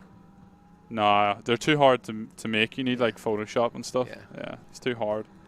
John and Andrew's run through the most important social media skills you possibly have. Earlier on, we did GCSE maths for you. That is advanced. You could, with those skills, you could apply for a job as a social media manager. You won't get it, but you could put on there that you know watch the Dirt Rally 2.0 course on memes, emojis, and GIFs. Thank us later. I'd have that trophy there for that. We are still waiting. I don't know what out of interest what they're doing. I mean, they're changing the livery by hand or something on the PC. I mean, this is like, he's got the car jacked up and it's taking underneath the dampers. it. Genuinely, who are we waiting for? Iwata. Kazuo Iwata. Okay, fair Bit enough. of mind games going on, I think. That's not a bad one. That's happened in real life. You wait away from the time control, and either your competitor is on the line looking for you in the mirror. In real life, this is waiting to see, and you look in the mirror, you're thinking he's not there, he's not coming. And at that point, you're like, yes, he's not coming. And then you roll up behind them, and they go, he is coming. And it's a great little mind game, that. Or the other one that I know a Swedish driver did, no names.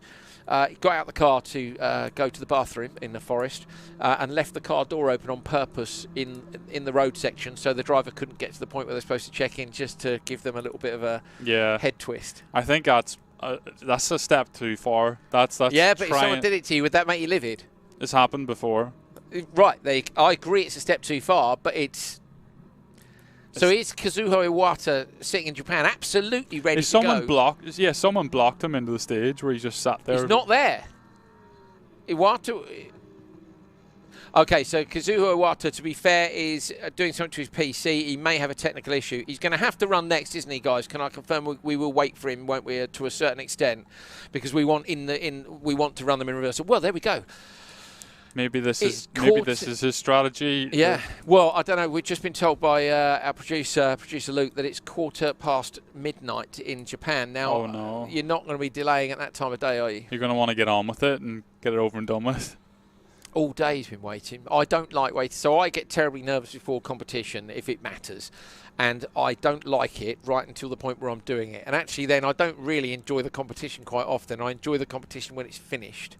You know, when you look back at a rally and you're like, that was awesome. I know what you mean, yeah. It's like the anticipation, you just want to get going. Scrutineering, paperwork, hanging around, I hate it. And it's just like, I just want to get in the car and go. And then the second you leave the service area and you start, you know, doing things like scrubbing off tyres and warming up brakes on the run to the first stage. Stressed, aren't you? Yeah, and then you get to the first stage and the lights are on and you're just full of adrenaline and, you know, the lights go out one by one and then you go. And the second you go, everything falls away. And it's one of my favourite things about competition is that anything that you were thinking about or worrying about or is on your mind is gone because you sole competition on that. And the waiting is awful. And Kazuho has had to wait the longest. Yeah, 100%. Like all day. Once you get on the stage, nothing else in the world matters, and that's brilliant, the best feeling in the world. Yeah, it is. It's great.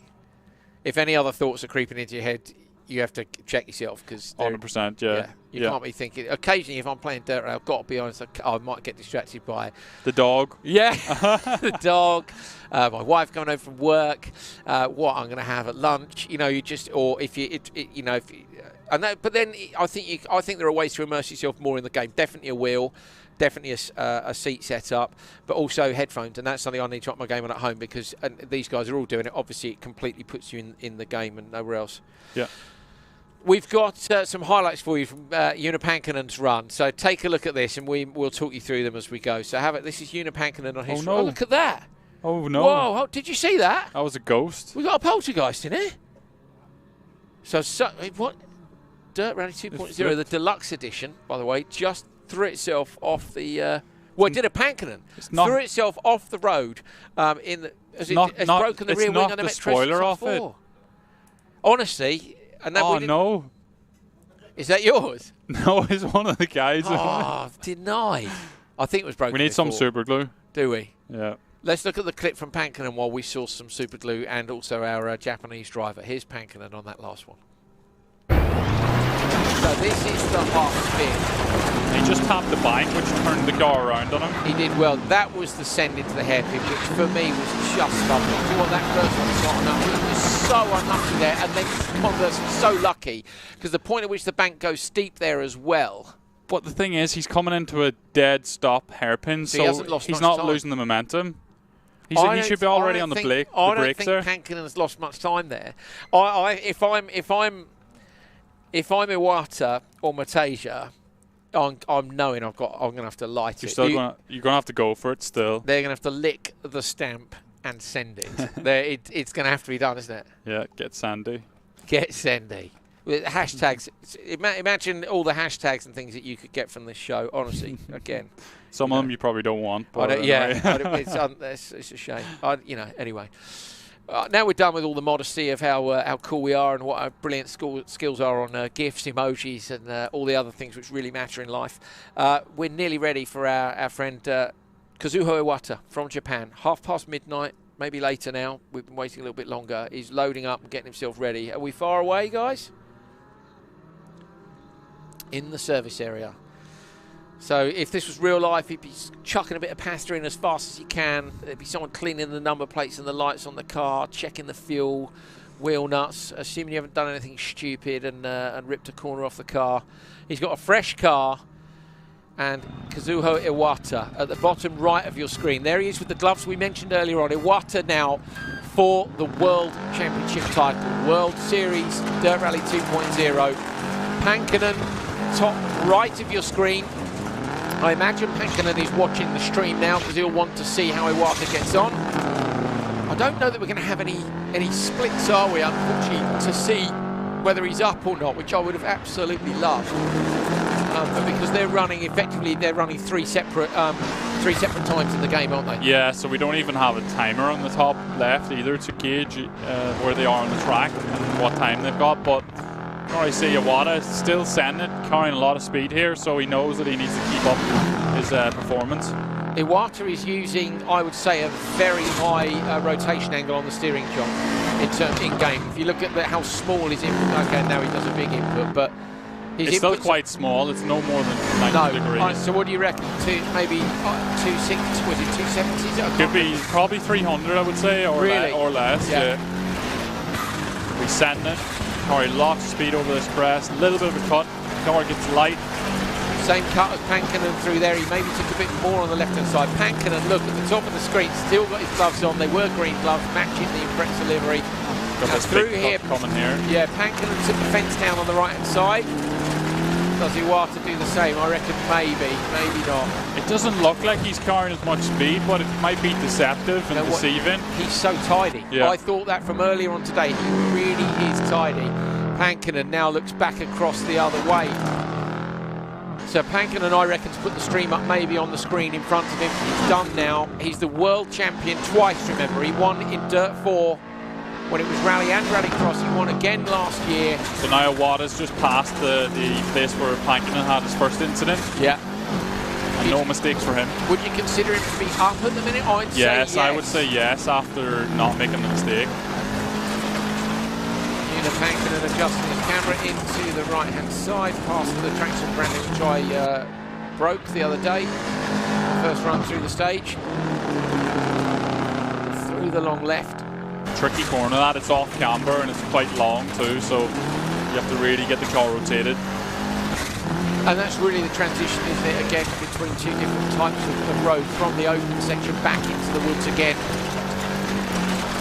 Wet conditions, it does make a difference, John. You know, I've tried the stages in both conditions, and it does make a big difference to the feeling of the car. Definitely, you've got less traction going forward, you know, out of the exit of the corners and under braking too. We've got the coming through now, the section on the left. It's tidy through here.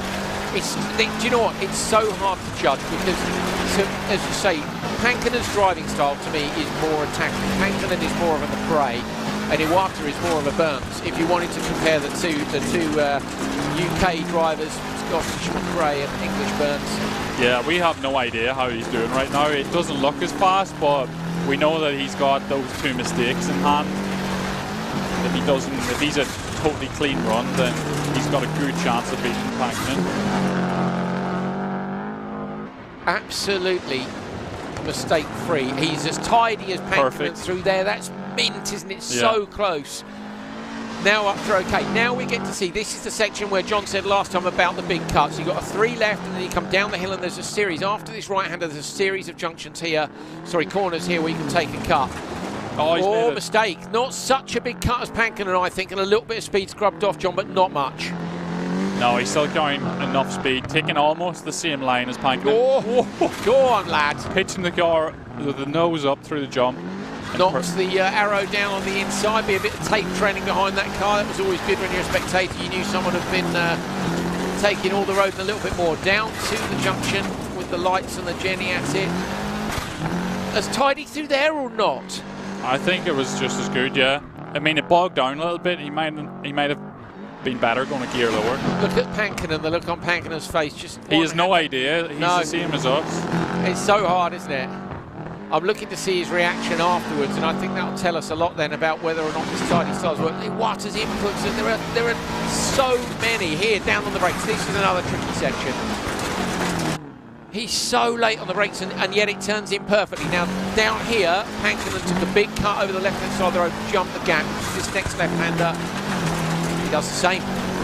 Okay, now this is where it was backed in beautifully by Pankinen. Later. A lot straighter. Oh, he's half spin almost, and has to turn back out of it. Not as quick through there for me as Pankinen. Definitely, that's a couple of tenths lost there, but he's on the run down now into the bowl. Going to carry as much speed as he can, but try it. Oh, so close to the edge. Is he going to be close to the edge at the bottom here? Because this is where Pankinen made the mistake. He's done the same. He rolls in the same place. Oh, end no. over end sideways. He rolls 4, 5, 6 times. Is he going to land back on his wheels? Iwata has to reset. 5 seconds gone, it's over. Kazuo Iwata has binned it at the bottom of the hill in And he's Sweet got 2 Lamb. punchers. Oh, Or at least 1 puncher as well. nightmare for the Japanese driver. What a shame, John. That was such a tidy run. But Iwata has made a mistake in the exact same place as Joona Pankinen. Pankinen knows. Fist pump from Pankinen. He's trying to hold on to that world title. Fair enough. Iwata, unlucky, mate. Iwata up towards the finish line. Pankinen, look, rubs his hands together, puts them behind his head. Kazuo Iwata finishes the stage. We've got a slight delay on his zoom as he comes across at the bottom. Not so much emotion from the Japanese driver, but he will be disappointed, and it is a 5:58.9. Going to make a note of that, 5:58.9. Where is he on my So he lost sheet? about 10 seconds with the roll, and then he got a 4-second penalty as well. That's just... I can't believe it, though. The exact same corner. No, I know, and you But think... it's such a tricky spot because you're coming down the hill and you have to pick a braking point. When you pick the braking point, you're going into the right-hander, and then you got the water splash, which kicks the car up. And then after the water splash, if you're running wide, you've got a jump, which throws you out even further. It's just, yeah, it's a very tricky It's place. really hard because the gate, you can't cut too much to the inside. Again, it's another one of those sections that, dare I say, I don't really enjoy because it's one of those places where if you want to make up time, that's where you can do it. Yeah. Because normally, if you want to get through it there with no mistakes, you're going to take it back a little bit and make sure you get through without going wide. But the thing that makes that so tricky is the fact you're coming downhill, you're going through a set of gates, you've got a water splash, So the then water a splash jump. is what the trouble with the water splash is if you don't have enough lock on, the water splash will do, and this is the same in real life, which is why the game's so good. Basically, a sump guard under the car protects the bottom of your engine, but it then, if you want to think of it like a boat, effectively it's a plane which leads to the floor of the car. So if we're going to look at a replay, so have a look at this while we talk you through it. But John, you know what I mean? If you're going too fast, effectively your sump guard will surf you off to the outside.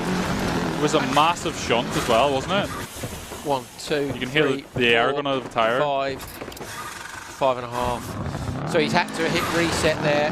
Yeah, in fact, he did go end over end and then rolled. That's a proper Go crash. on, lad. And we've seen drivers roll there in real life too. I think Yeah. it was Mikko Hirvonen rolled there in real Did life. he? Yeah. Which car? Focus. See, John knows stuff about rallying. So it is we a do like dangerous it. spot We do in like real it. life. And Yeah, it is. But it's a great stage, Sweet Lamb. It is a great stage. Have you driven through it? It's not one I've had the pleasure of doing, I don't think, Sweet Lamb. Maybe a bit I never done it in competition, but I done a thing called the Pirelli Star Driver Shootout. Was that there? Yeah, and it was held at Sweet Lamb, so Yeah. I have been there, but I don't really know it that well. Yeah. So what do we think? Is Matej going to take it? So what I want to look at is the roll. How much was the? Did you say it was 4-second penalty for? Yeah. So you take that out of it, he would have done a 54, which is still 10 slower than. Yeah, but I'm just wondering, is the roll? But was there another? No, the 4 would have been the penalty for the reset, wouldn't it? So it's not a penalty for reset plus the 4. The 4 is the reset penalty, but the roll itself. You're going at you're still heading towards the apex. I don't know. I wonder if he was fast enough anyway. But he looked it to me. I don't know. And I then don't know. You said there was a puncture, didn't you? Anyway, We're never going to know, and it would be lovely if we could have a split system. we might have to go back through that and digest the splits. We could Somebody set them cleverer than up us. side Yeah. by side, and then And we look would at know. it. Yes, we might do that. Yeah. Would that might be a video. Right. Lucas Matejka at the bottom right-hand side of your screen is now the only driver who can deny Joona Pankinen, the reigning World Series champion in Dirt Rally 2.0, a third world title with Codemasters and their Dirt Game series. He won Dirt 4, Pankinen did.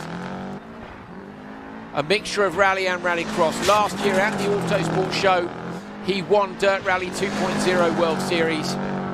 And Lucas Matejka now at the bottom of your screen is the only man who can deny him a third World Championship title, a second World Series. Look at Pankinen, he's all fired up, he's all smiles at the top of the screen.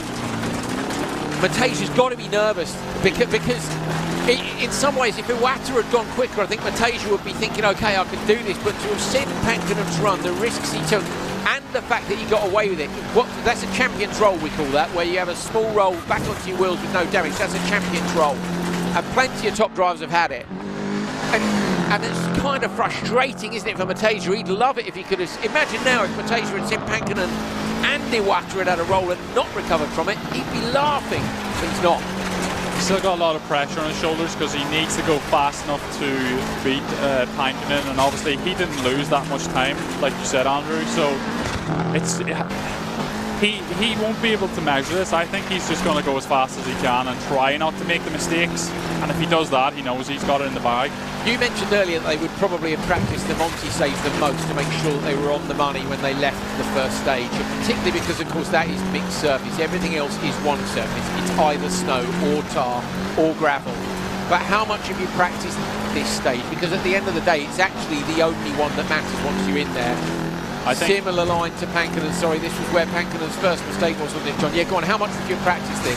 I think this one would have been really one of the stages that they practiced the most as well, because like you said, this is the one that matters and the one that will make them champion or not. But yeah, he's got through that section where Pankinen made his first mistake, no problem. So see if he can keep it up now through the rest of the stage. Beautiful through the traction. Hairpin, he's late on the throttle, but he's early on the apex, carrying the speed through. There's that off-camber left, which he's perfect on again. Now it's a 90 right, in through a gate. Do not touch the gate. Big cut on the inside, bigger than Pankinen. Yeah, it was really, really good, but so far it's been a super clean run, no mistakes, but this is such a tricky track to go flat out on it. There's so much things to catch you out. Here's one for you. Lucas Matejka is in the final for the World Rallycross Championship later on today. If Matejka takes this, he could be double world champion, double World Series champion. He could unify the belts, as it were, and bring together both the Rallycross and the Rally titles in Dirt Rally 2.0. I mean, that's like undisputed champion of the world business, honestly, isn't it? That would be absolutely amazing if you could. It would, wouldn't it? That would be such a good thing. It would be mint. Come on, Lucas, but come on, Una as well. We can't have favourites. Una for me, you know, he's the benchmark. He absolutely is the benchmark. He's the Loeb or the OJ of, he is, of isn't this he? sport. Yeah. We've called him McRae already. I bet Una's loving us. We've called him McRae, OJ. I mean, but Matejka is trying to take that away. Matejka is trying to do a Tommy Mäkinen. He's trying to take it away from McRae on the last stage. And if you were McRae, Mäkinen was one of those guys who you had to fear, because he was another guy who could go 11 out of 10 and pull it off. Yeah, 100%. It's all about making as little mistakes as possible, but going flat out at the same time. Matejka's quick through there, John. See the weight transfer on That's the way a to lot 90 of speed right. through there. Really good. Pankinen not looking quite so chill at the minute. Matejka will know where the mistake was for both those drivers, but then do you back it off too much and end up losing? Oh wow, tension is building now. Una knows it. Top right of your screen, just chilling in his chair. Oh my goodness me, the world champion, the reigning world champion, the current leader of season 2 of the World Series is waiting for Matejka, who was so close to him in the qualifying stages. Matejka and Pankinen both came from PC, remember. They were in the same semi-final together. It was super close between them. Here's that downhill section into the braking zone. Here we go, John. Analyse this for us. So he's going to take off in the air, braking, use a little bit of grass on the left to open up the entry into the corner. And then it's a long, fast, medium corner. And then we're coming down now into this bit where you can make a little bit of a cut over the left here. Oh, hangs a wheel down the ditch on the right-hand side. Matejka is leaving it all on the line here. He backs it in Pankinen McRae style. He is giving it to Tommy Mäkinen. Pankinen knows now it's maybe going to come down to this last run down the hill into the famous Bowling Sweet Lamb. This is where the fireworks are up in the sky if you're a World Rally Championship driver, as you come down through the all-important water splash. Can he hold on? Matejka through the splash, on the bank! Same mistake! Back down onto the road, he doesn't roll. Matejka gets away with it. Into the hairpin now. He's chasing the time of Pankinen. The time is 5:44.547. Lucas Matejka has made a mistake, but he got away with it. Pankinen had 2 get-out-of-jail-free cards. Matejka's had 1. Up now over the crest into the water splash. Critically gets the gate right on the exit now. This for the World Series champion title. Pankinen shakes his head. Has Matejka done enough? There's the time on the right-hand side. 5:44.5. Who gets it?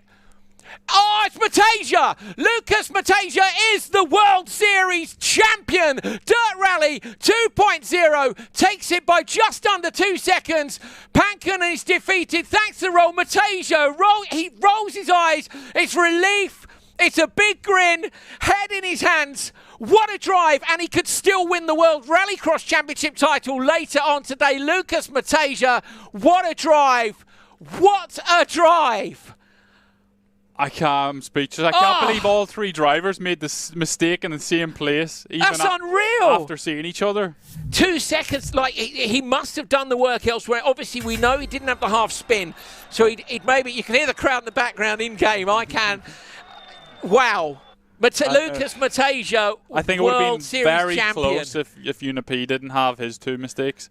They all made that mistake. I don't know that there was much difference in Unipi's role and Matejka's up the bank. Maybe a tiny bit. Probably a little bit extra penalty for Unipi whenever he had the roll as well. But I can't tell believe you what, it delivers, doesn't it? That's just like you couldn't write that stuff that they both.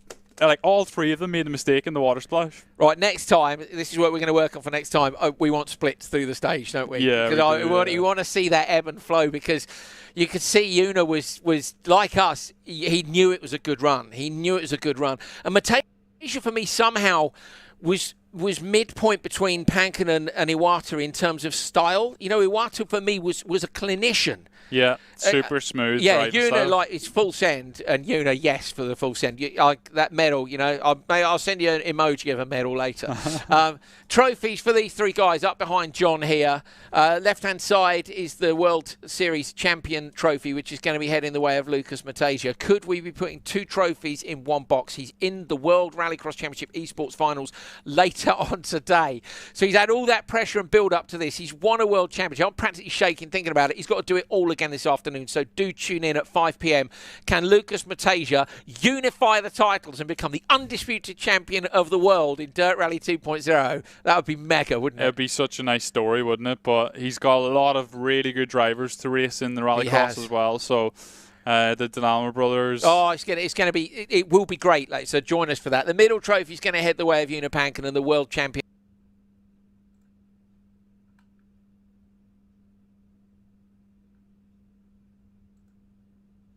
Who has missed out this time. Una, thank you so much for being a part of this again, because having the reigning champion in there it will mean all the more, and I hope Una will understand what I mean by this. It will mean all the more to Lucas to have won it from Una in a straight fight, and that's great. It's a brilliant bit of sport, and that's what we're here for. And the P3 trophy heading all the way out to Asia, out to Japan for Kazuho Iwata. Kazuho, thank you for staying up so late every time for the competition here in Europe. Wicked. I'm feeling really emotional about it all. It's just great. You can't beat a final. Can't beat a final. That was amazing. I think have we got an interview ready? We ready? Okay, Lucas, can you unmute your microphone, please, on Zoom? In the classic COVID-19 style, we need to unmute the microphone on Zoom so that we can hear Lucas Matejka. Lucas, can you hear us? Can he hear us? We can't hear him. Lucas Matejka, can you hear us? Oh no, we want to talk to the world champion. He's chatting to someone, but we can't. Can you guys hear him in the gallery? Okay, not at the minute. We're working on whether or not someone's texting Lucas how to unmute on Zoom. It's a big problem this year. It's just part and parcel. Like 2020 through 2021. You've got to unmute yourself. I did it the other day. You got to switch the camera. You have to even be let into a Zoom meeting now. It's all got terribly official, hasn't it? Your best bet's just FaceTime, to be honest. It's just so much easier. If FaceTime comes up, you can ignore it or not. It's easy to answer. You can be anywhere. It's just great, isn't it? Yeah. Well, depending on where you are. Yeah. Nobody wants a FaceTime in the shower. Definitely not. No. Try not to, Okay, have you ever answered the FaceTime to your ear? Like you're answering. Oh, and someone's just looking at your ear there. Yeah, my mum's done that. Cheers, mum. Good mention from mum. So we're going to see, are we going to be able to speak to Lucas, do you think? Okay, well, look, if we can't speak to him, we can speak to him later on. So maybe we'll speak to Lucas Matejka. If we don't speak to him in a minute, we could speak to him ahead of the Rallycross finals, because he's going to be in that. So perhaps that's our best bet. We'll see if we can line him up for the final later on today in Rallycross. Wow. Dirt Rally 2.0 delivering all the way.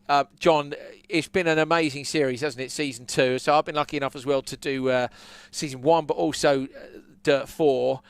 I love it. It is a great game. It really, I know, it's easy for us to say that being involved with it, but I've always played the rally titles all my life. I love it, and it just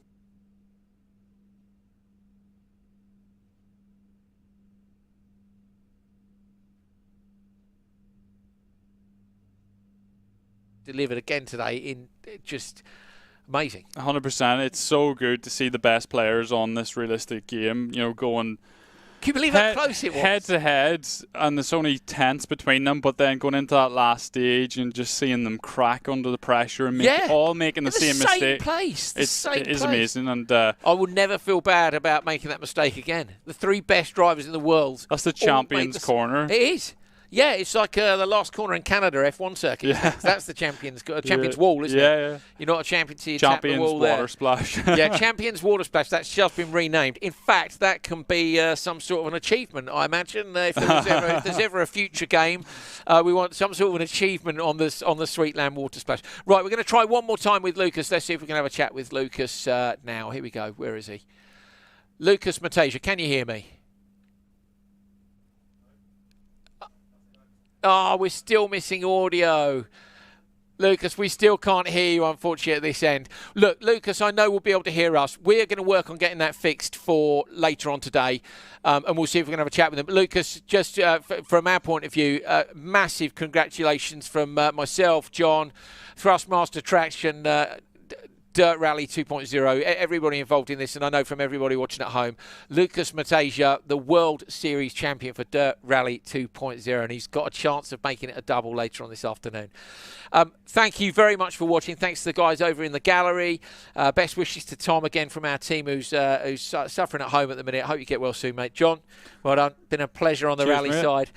We've just got Rallycross to come later on today. So 5 p.m. UK time, you'll be able to join us for the finals of Dirt Rally 2.0 on the FA World Rallycross Championship. We'll leave you some highlights, and we will see you then after you take a look at the traction competition as well. Here you go. So Traction, you can win a PS5, an Xbox Series X and a gaming PC. All 3 of those go to you, and that will mean you have absolutely no excuse for not being one of the best drivers in the world, should we ever manage to run another one of these series. At Traction GG on all the social medias, and search for Traction GG on YouTube as well. You can see some content of me playing even worse than a World Champions. I think I crashed at the Champions Water Splash when I had a go at that as well. So enter that competition on Traction's social medias. Have a look at some highlights, and we'll see you at 5 p.m. later for World RX.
5, 4, 3, 2, 1, los. Gruppe voll, 50, 6 rechts, in 6 links, über Gruppe, extra lang, 60, rechts halten, über Gruppe, Achtung, langsam, rechts halten, für 50, Abzweig, 1 links, verhängt, 120, Gruppe voll, 50, links halten, Übersprung und rechts halten, in Achtung, 6 links, Übersprung, macht zu 4, in 3 rechts lang, macht auf, über Gruppe, 80, 6 links, über Gruppe, extra lang, Hänger 4 rechts lang, macht auf, über Gruppe, 60, 6 rechts, links halten für 80, Achtung, Gruppe, Gabel 3 links lang, 80, 6 rechts lang, macht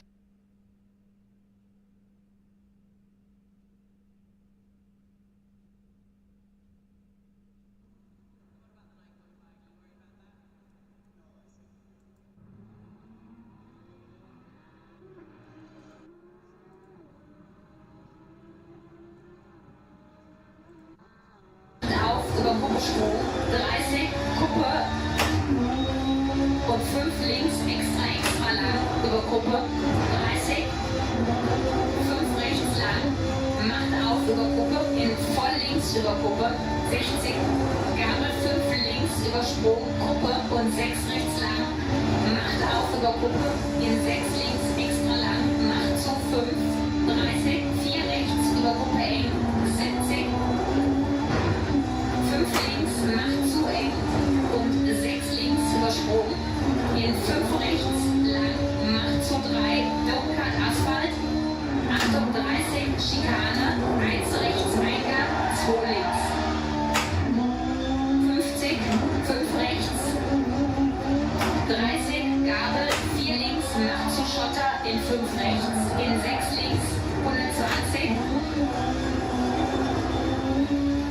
6 rechts, über Kuppe lang, 50, Kuppe und 5 links und 6 rechts,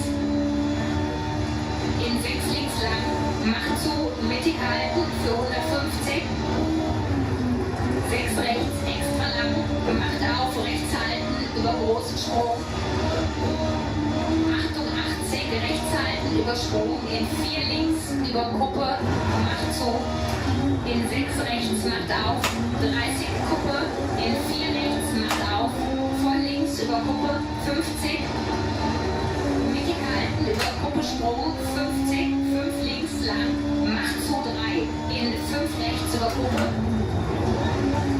30, 6 links, Übersprung, 50, mittig halten, Übersprung, in 4 links, macht zu, durchsenken, in 4 rechts lang, über Gruppe Welle, macht auf 6 über Kuppe, bis Kuppe und 5 links, lang, 30, 6 rechts, rechts halten für 70, 5 links, 70, Kuppe voll, in 6 links, 6 rechts, Übersprung, 50, 6 links, Übersprung, rechts halten für 50, 6 links, über Kuppe, in 5 rechts, über Kuppe, bis Kuppe und 6 links, macht auf, mittig halten, über Kuppe Sprung, bis große Sprung, in 6 links, 50, 6 rechts, 50, Sprung voll und Sprung, 50, 6 rechts, macht auf, lang, über Kuppe, langsam auf Asphalt, 50, Abzweig, 1 links, macht auf, Downcut lang, 160, Downcut, 2 rechts, um Ballen, 50, Downcut, 1 rechts um Ballen, in Downcut, Abzweig, 1 links, Kopfstein rutschig und kehre links, Downcut, 3 rechts und 3 links rutschig, in Gabel, Downcut, 3 rechts, macht auf lang, 100, Gabel, 4 rechts verdeckt, extra lang, macht zu, 50,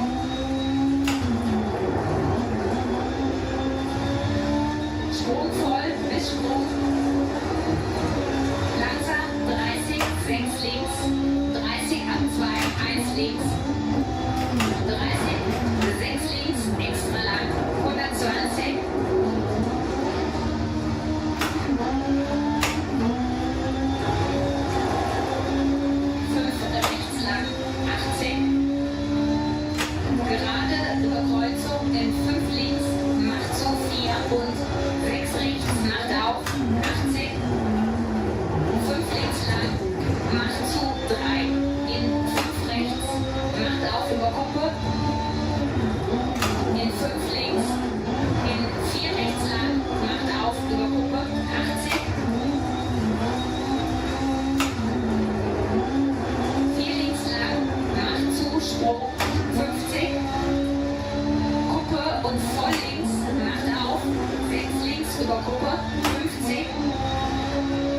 große Sprung und 4 rechts.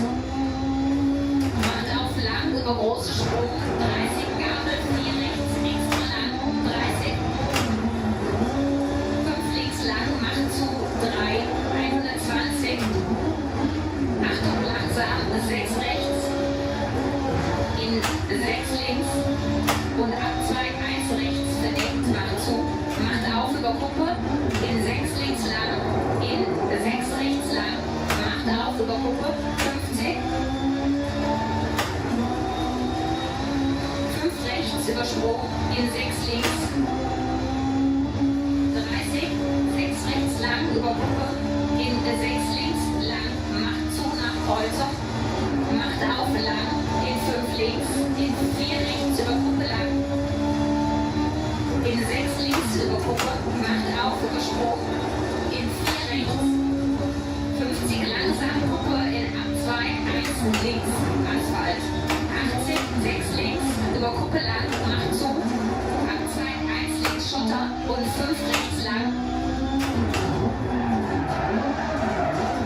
in 5 links über Sprung, in 6 rechts, in 6 links extra lang, macht auf über Kuppe Sprung, in 6 rechts lang, in 6 links, in Dunkat 5 rechts lang, macht auf über Kuppe, in 5 links lang, macht zu, 4, 50, 5 rechts, extra lang, nach Kreuzung, in 6 links, über Kuppe lang, in 6 rechts lang, macht auf über Kuppe, 50, 6 links, in 6 rechts, in 6 links, 140, über Wellen, 5 rechts, über Wellen, Sprung, macht auf über Kuppe und Sprung lang, auf Kuppe Vollsprung, 50, 4 links eng, 18, Kuppe Vollsprung, 100,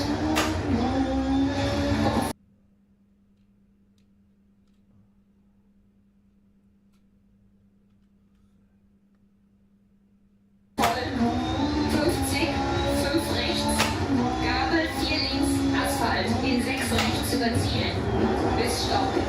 Gut gemacht.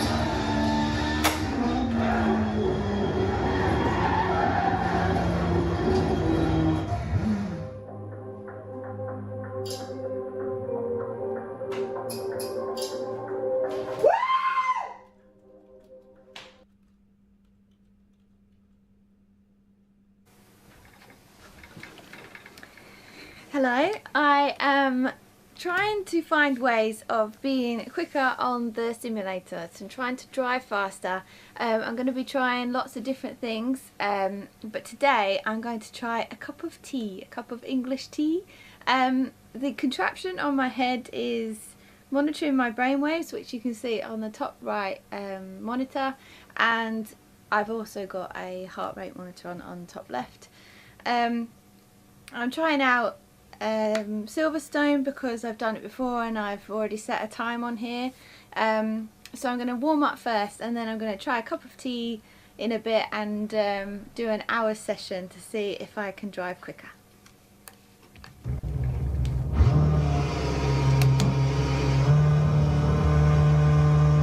You've got about 5 laps of fuel left.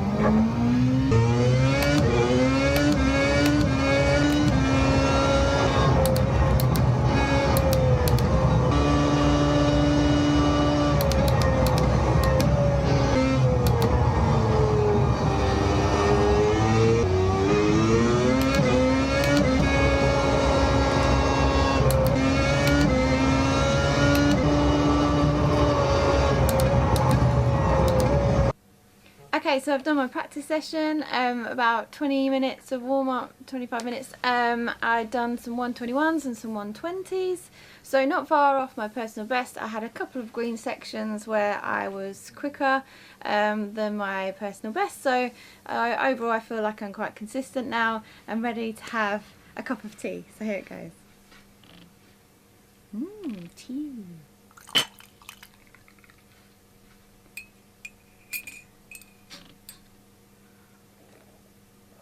It's going to take a while to drink.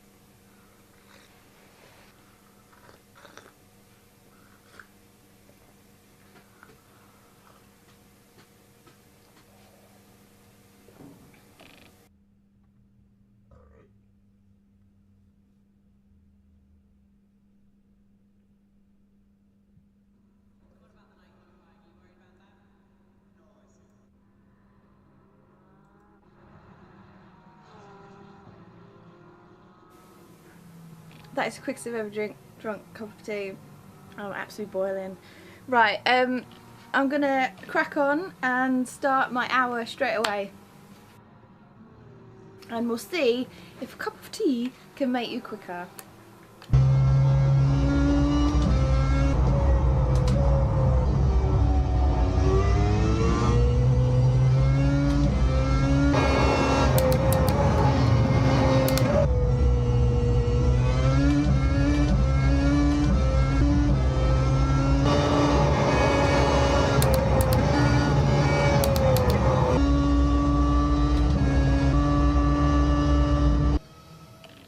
So I am 10 minutes in, and at the moment I feel quite focused and quite robotic. I feel like it's helping me. I feel like I may have got a few more green sections. So yeah, at the moment I actually feel like a cup of tea is helping me. So we'll carry on with this hour.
The old cup of tea, I've just beat my personal best. So I am just over half an hour in, and I'd started off with a 120, then I did a 120, a 121, and then I did a 20, 20, 20, 20, 20, 20. Yeah, I've just done a 120.075, sorry, my brain's firing a bit too quick, which is 0.2 quicker than my personal best. Big up the old cup of tea, eh? So I'll just, I'll keep going because I've still got half an hour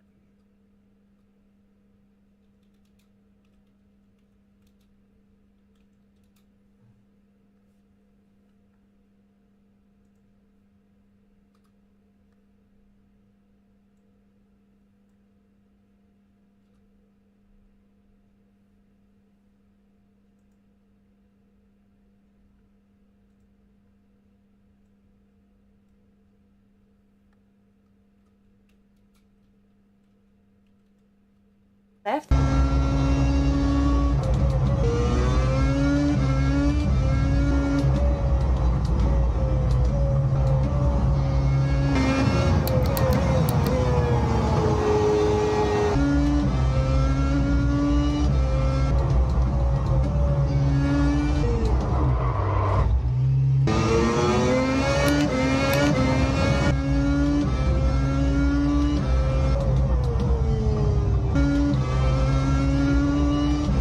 Last 10 minutes now, and I'm still feeling quite focused and determined, that's for sure. I feel like I might have dropped off a little bit, but I can't figure out if that's because I've just beat my time and I'm really excited, or if there's like a peak to this and now I'm dropping off. But I'm struggling a little bit to concentrate. I'm not as focused as before, but I am still focused. So last 10 minutes, let's see if we can still beat this time.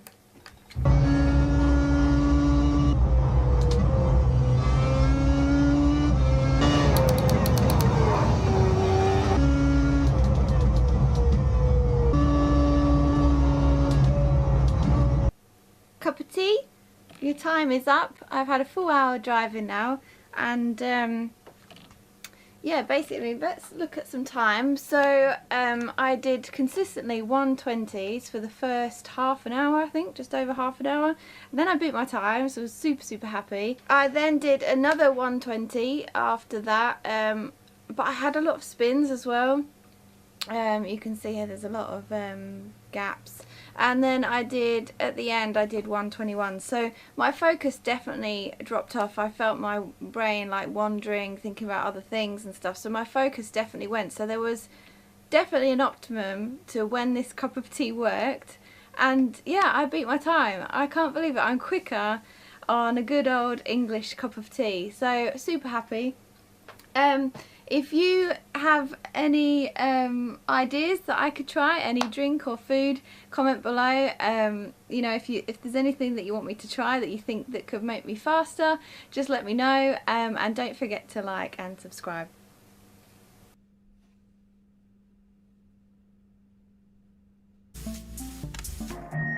Understanding the techniques used in rally driving will help you understand the relationship between car and road surface and how to be the master of control under extreme pressure.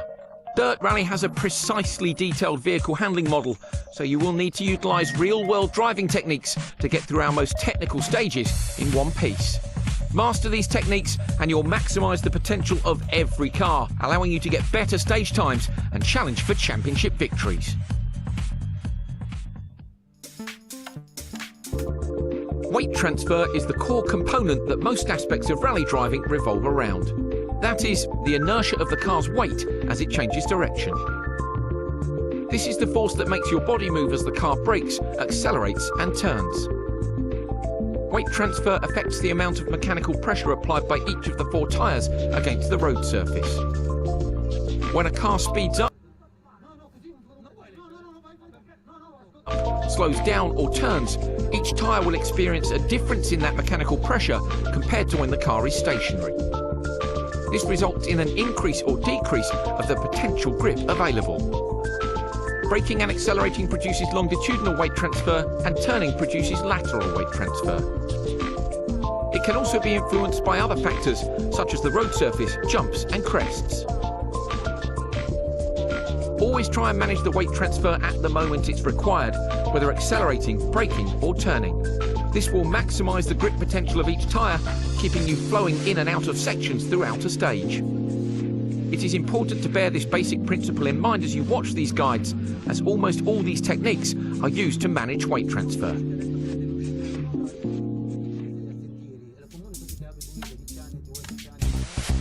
Like an aeroplane, rally cars move in 3 axes. Roll, pitch, and yaw. Rally cars are known for performing big slides. Most of the time, these slides are induced by the driver to achieve as high a speed through a corner as possible without sliding off the road. In order to traverse a rally stage quickly and without crashing, you must manage the attitude of the car at all times. In rallying, the racing line means the same as in any other form of motorsport. That is, to straighten the track as much as possible through corners. However, unlike some other forms of motorsport where drivers use every inch of the track to find the perfect racing line, rally drivers have only one shot at each corner, so they often leave a small margin for error. As a rally stage undulates through forests or curves around mountains, it is not always possible to see the racing line. Accurate pace notes are vital so that you know where to place the car on the road even if the section ahead is not immediately visible. You should also listen out for obstacles such as gate posts or piles of logs that may cause you to take a slightly different line through a corner than you otherwise would. When you're out on stage, make sure you listen to your co-driver and position your car appropriately for the road ahead. Always try and allow a small margin for error.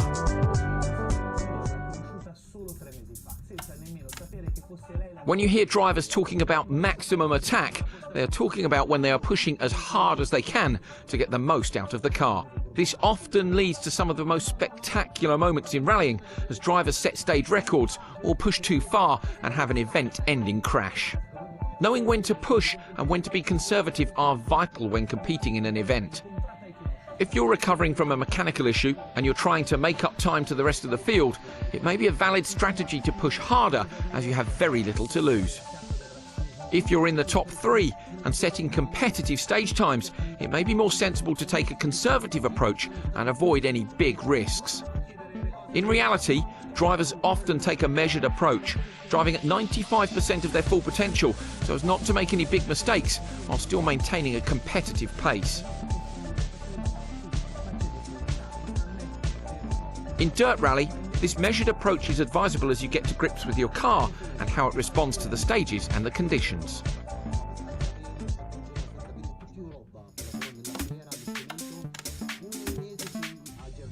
If the front wheels of a car lose traction with the road surface while attempting to steer, the car enters a state known as understeer. Understeer is always bad and never intentionally used in any rally driving technique. In fact, some of these techniques are used specifically to avoid understeer. Understeer occurs if traction has been partially lost. The car will continue to corner, but at less of an angle than the direction of the front wheels. The car will feel like it is pushing forward. In this situation, applying more steering angle often makes the situation worse, as doing so requires even more traction than was initially being asked of the front tyres. If the wheels have entirely lost traction, the car will cease turning and will slide in the direction it was travelling before the wheels locked. This is particularly common while steering under heavy braking, as the traction of the tyre is being used partly to slow the car down and partly to turn. The correct response is to stop any input to the brake and accelerator and reduce the steering angle. This allows the weight of the car to settle and traction to be regained. On loose surfaces such as gravel and snow, there is an increased chance of understeer due to the reduced level of grip, so techniques are often used to induce oversteer to prevent the car from understeering in the first place. Front-wheel drive cars are particularly prone to understeer as all braking, accelerating and turning forces go through the front tyres. Understeer can occur while accelerating if the combined forces of accelerating and steering overcome the traction available. A similar loss of traction can occur due to braking and steering. Rear-wheel drive cars are least prone to understeer as the front tyres are only used to brake and turn. In fact, their characteristics are more prone to oversteer. Four-wheel drive cars tend to exhibit the characteristics of front-wheel drive cars under braking on corner entry and rear-wheel drive cars under acceleration on corner exit. Rally teams work hard to reduce these characteristics and give a more balanced setup.